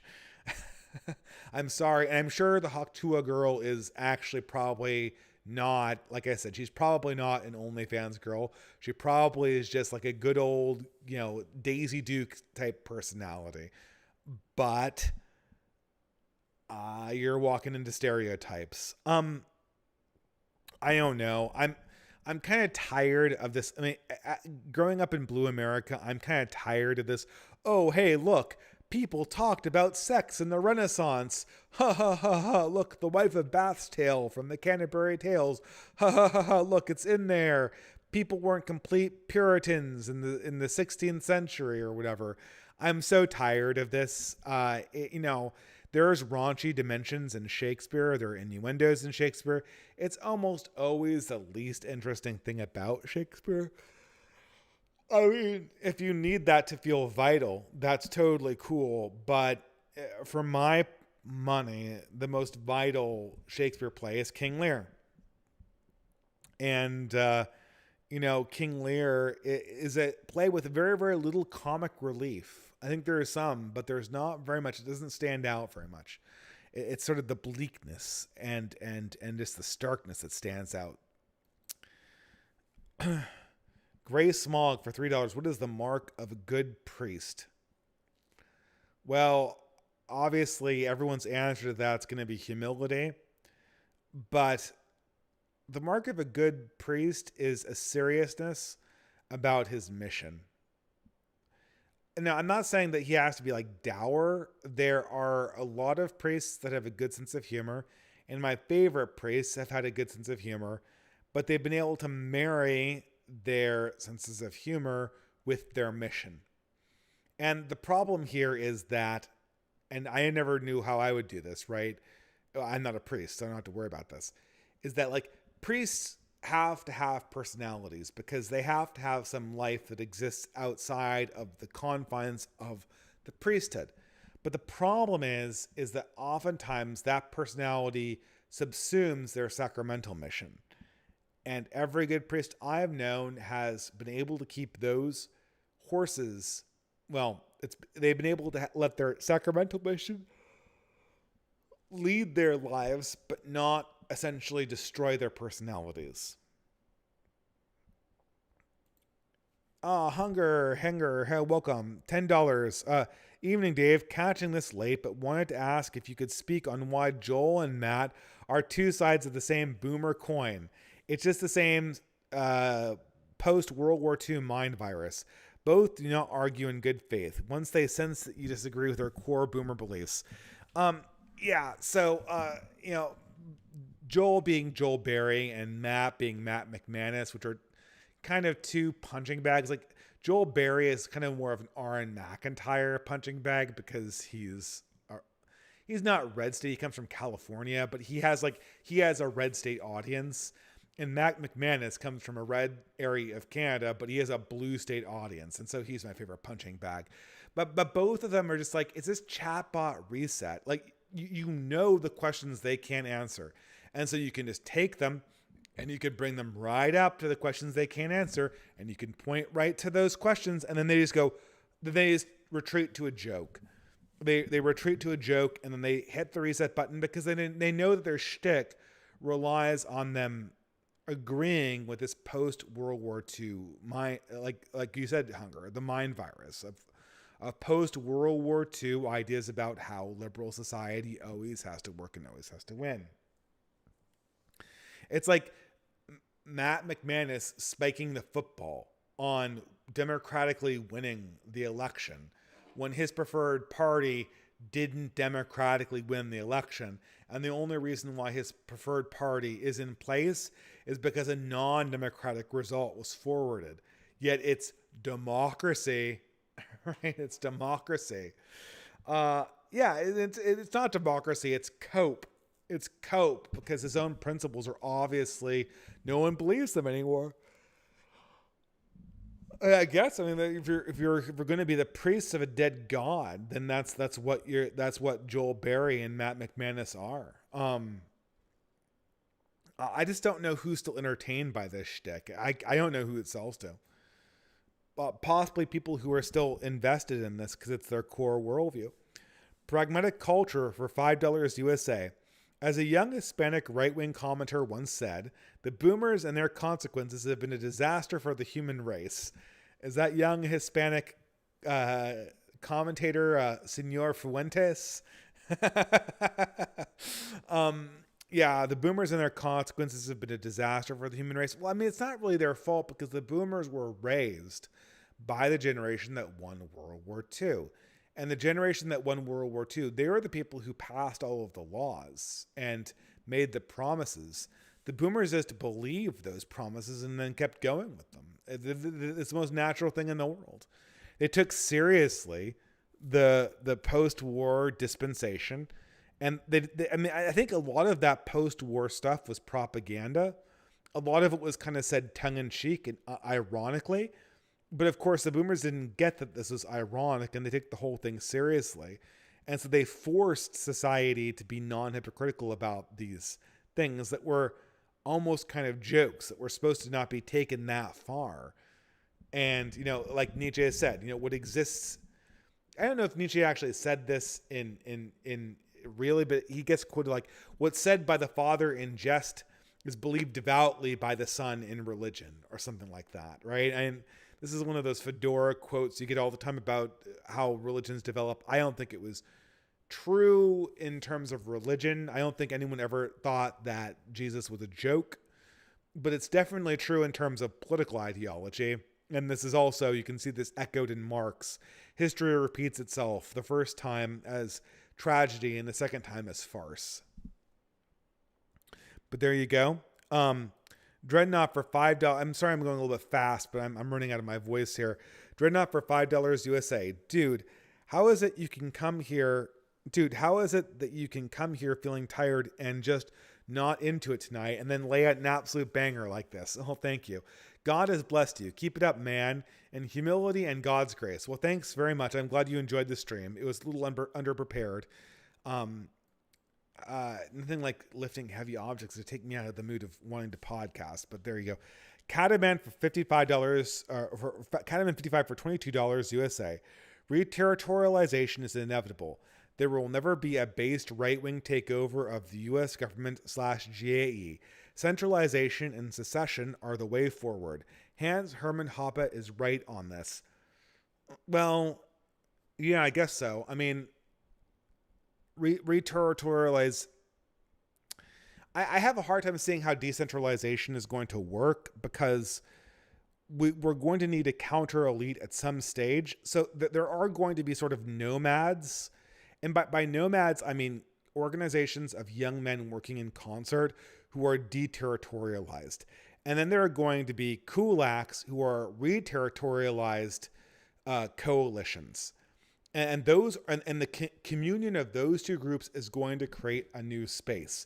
But decentralization cannot exist without a counter elite.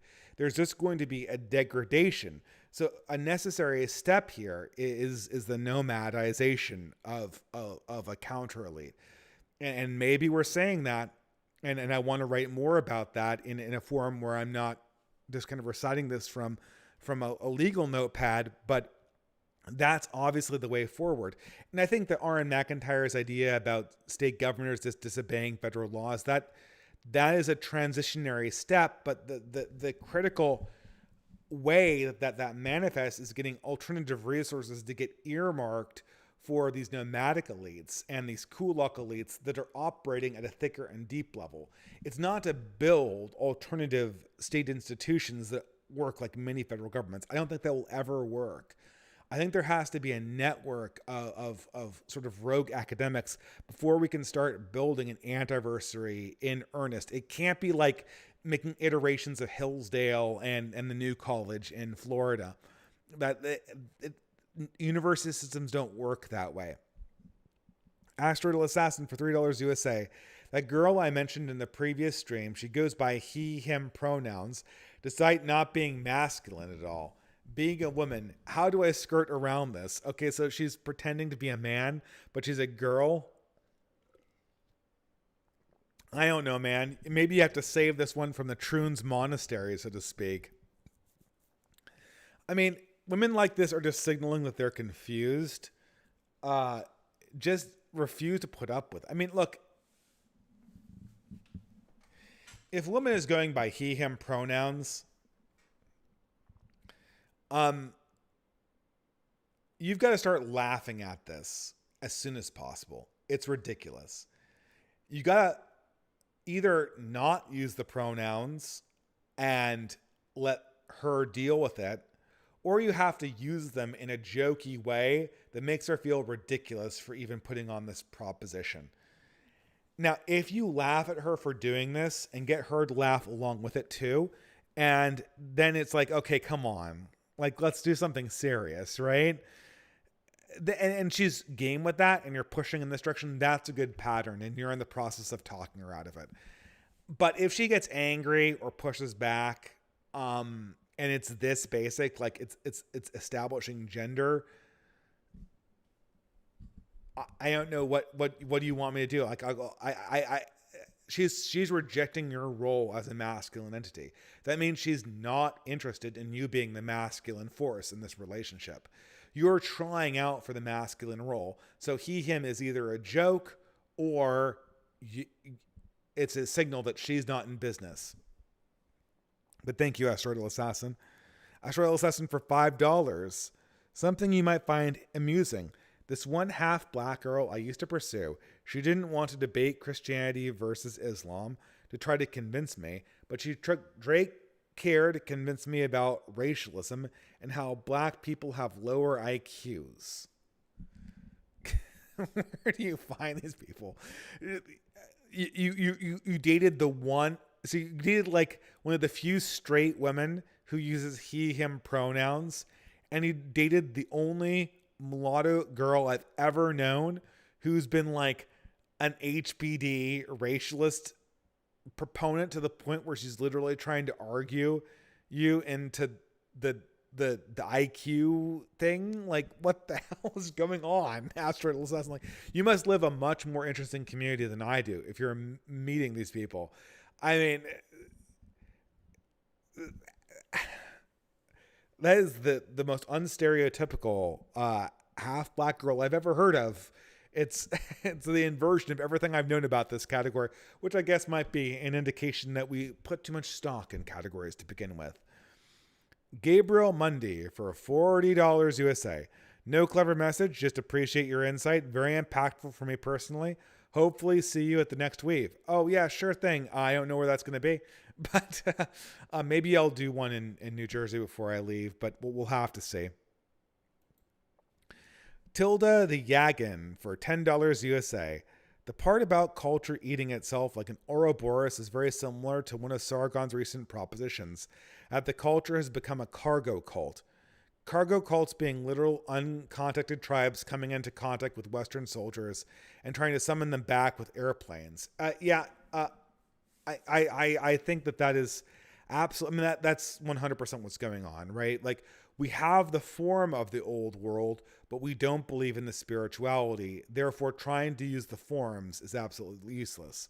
Like, every one of these mainline Protestant churches with the rainbow flags out front, it's cargo cult Christianity. There's nothing there. They don't believe. It's obvious they don't believe. Darth Calhoun for $3 USA. Keep up the good work. Take my money. Thank you so much, because I'm getting really tired. Asteroidal Assassin for $3 USA.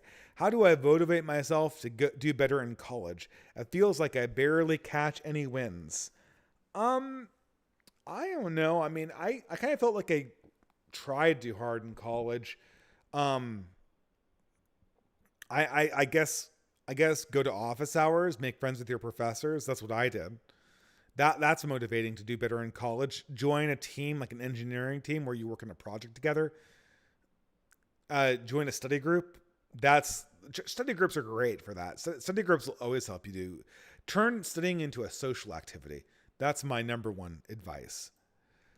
Link for $20 USA. What do you envision as the step after building local networks? It seems that Basque weaving is well on their way to being a successful one, but it doesn't seem like there's an obvious next move after we succeed at the stated goal of community formation. And the vibe of our sphere is anti-populist. If not populism, then what? Well, obviously it's developing kind of cultural fraternities, right? Cultural or political fraternities. So the next two avenues are either to join something like the OGC and create an OGC chapter, or to develop and join a cultural preservation society that focuses on things like preserving local culture and also like maybe having a book group or something like that. Those would be two avenues. But always it's for more tighter organization, either cultural, religious, or political. Thank you very much, Link. I'm apologizing for giving shorter answers, but I got to keep this moving. Otherwise, I'm never going to get to the end of these things. Michael Latorno for $5 USA. Richard Hanania and co. aren't right-wing in any way. They support gay marriage, disagree with transgenderism from a biological view, and passively aggressively want religion to die. They're fiscally conservative, the left me liberals. Well, yeah, I mean, Richard Hanania is also disingenuous. because he doesn't engage honestly with any of the stuff that's in play. So it's not like he's just a libertarian that happens to be a shit lib new atheist. He literally is, he literally is just, he's trolling us, right? Like every one of his replies to me just contains within it a mini tirade against Catholicism that has nothing to do with anything. Yeah, Richard Hanania and Lindsay are, Lindsay is becoming quickly culturally irrelevant. I don't know. I guess he has a bunch of boomers that are just paying him to talk about how the great conspiracy of fascist communist distributists are taking over the World Economic Forum and promoting Gnosticism. I can't see how anyone's getting any benefit out of that. So we'll have to see. Michael Latorno for $3 USA. Is Christian nationalism an oxymoron? Christianity is a universal religion and not an ethnic religion. So how would that be sustainable? Well, Christianity is a religion. All religions are universal religions. I don't believe for like this Imperium Press thing about paganism being a relativist religion. It just strikes me as like, look, I have a bunch of pagan friends. They can convince me that this is a serious argument. To me, it sounds like pure, undiluted bullshit. All religions are universalist religions. They have universal truth claims. That's what makes them religious. If they weren't universalist, they wouldn't be religions, right? It's just like concerns over religious beliefs cannot have limiting principles. If religious beliefs had limiting principles, they wouldn't be religions. Because then what had the limiting principle would be your religion. Obviously, right? That's not how religions work. No, but when Stephen Wolfe says Christian nationalism, he means nationalism of peoples who are Christians. So there'd be Polish Christian nationalists and English Christian nationalists and American Christian nationalists. It wouldn't be like one nationalism for the entire Christianity. Now, there is a history of conceiving of Christendom as a political entity, which I devoutly believe in, and Dante devoutly believed in. But that's different from this concept of nationalism that comes more or less out of the Peace of Westphalia combined with certain like newfangled ideas from the 19th century, and largely like these young Hegelian things and stuff like that. This is why I really hate the word Christian nationalism, because it suggests a lot of things that I know Stephen Wolfe doesn't believe. And so it's just a vector of misunderstanding. And more than that, it's playing into our enemy's story about us. They chose this word for us, and we just walked into it. But what Stephen Wolfe means is not nationalism for all Christians. It's a bunch of different nationalisms of people who are Christians, who might be in a loose alliance called Christendom. Asteroidal Assassin for $3 USA. Mr. Burcham is trash. They should hire some Japanese slaves to make a comedy about domestic terrorists who get $10 million from the CIA. Oh, that sounds pretty spicy. Yeah, you could probably make that about some YouTubers or former YouTubers, right? Maybe you could make it about somebody who did the Whaley Dyer. That could be their YouTube channel, right? Anyway, thanks very much, Astral Assassin. I think I got the joke there. Neurovan V-Maker for $10 USA. I almost missed the stream because of Dark Souls. Very interesting series.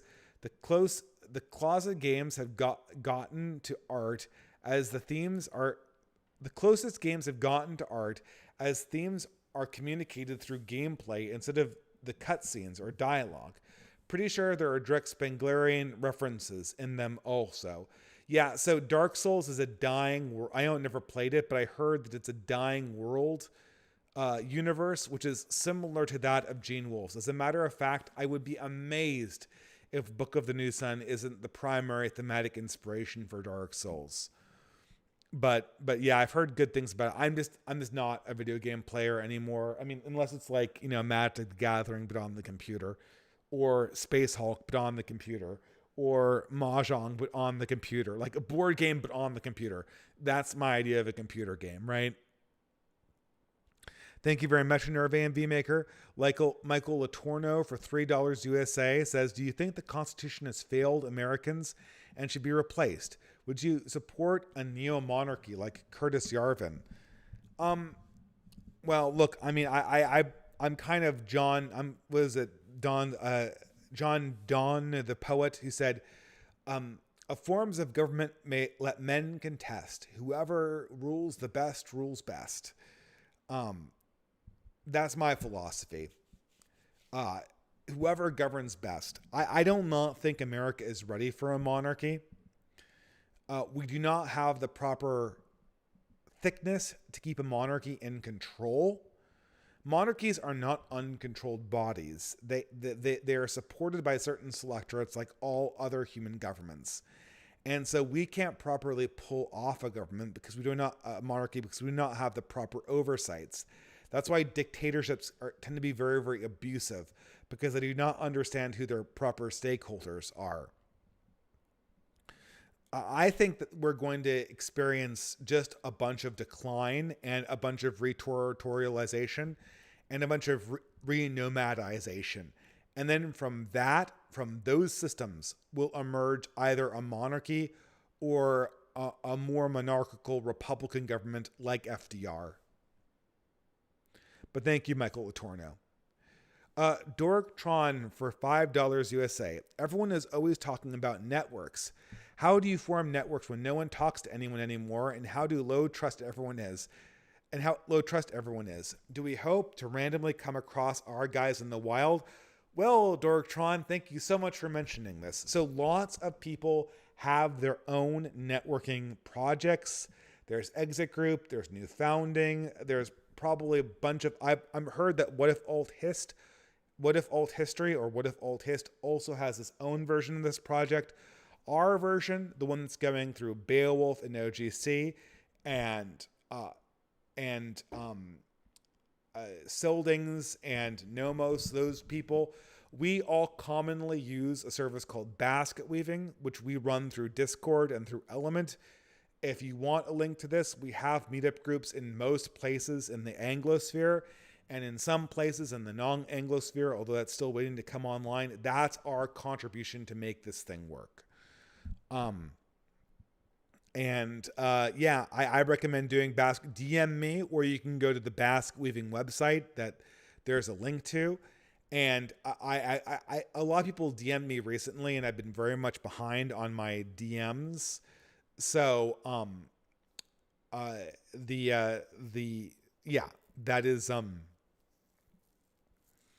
that is our contribution to answer that question. But in the real world, otherwise, churches, schools, sometimes it's really hard these days to find places to meet people. I'm not going to lie. It's very, very hard to find young people to meet up with and do things.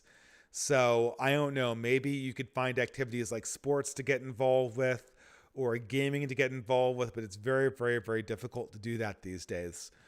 But there's basket weaving and it might be good for young people if you're going to break off and do things that way. Dreadnought for $5 USA. Hey man, by Gold Country, I mean Placer and Nevada County. Anyways, I'd love to talk to you in person, but don't want to be a creep. Oh yeah, sure. I think we'll be up that way. If you have Twitter, just DM me. Maybe we can put something together.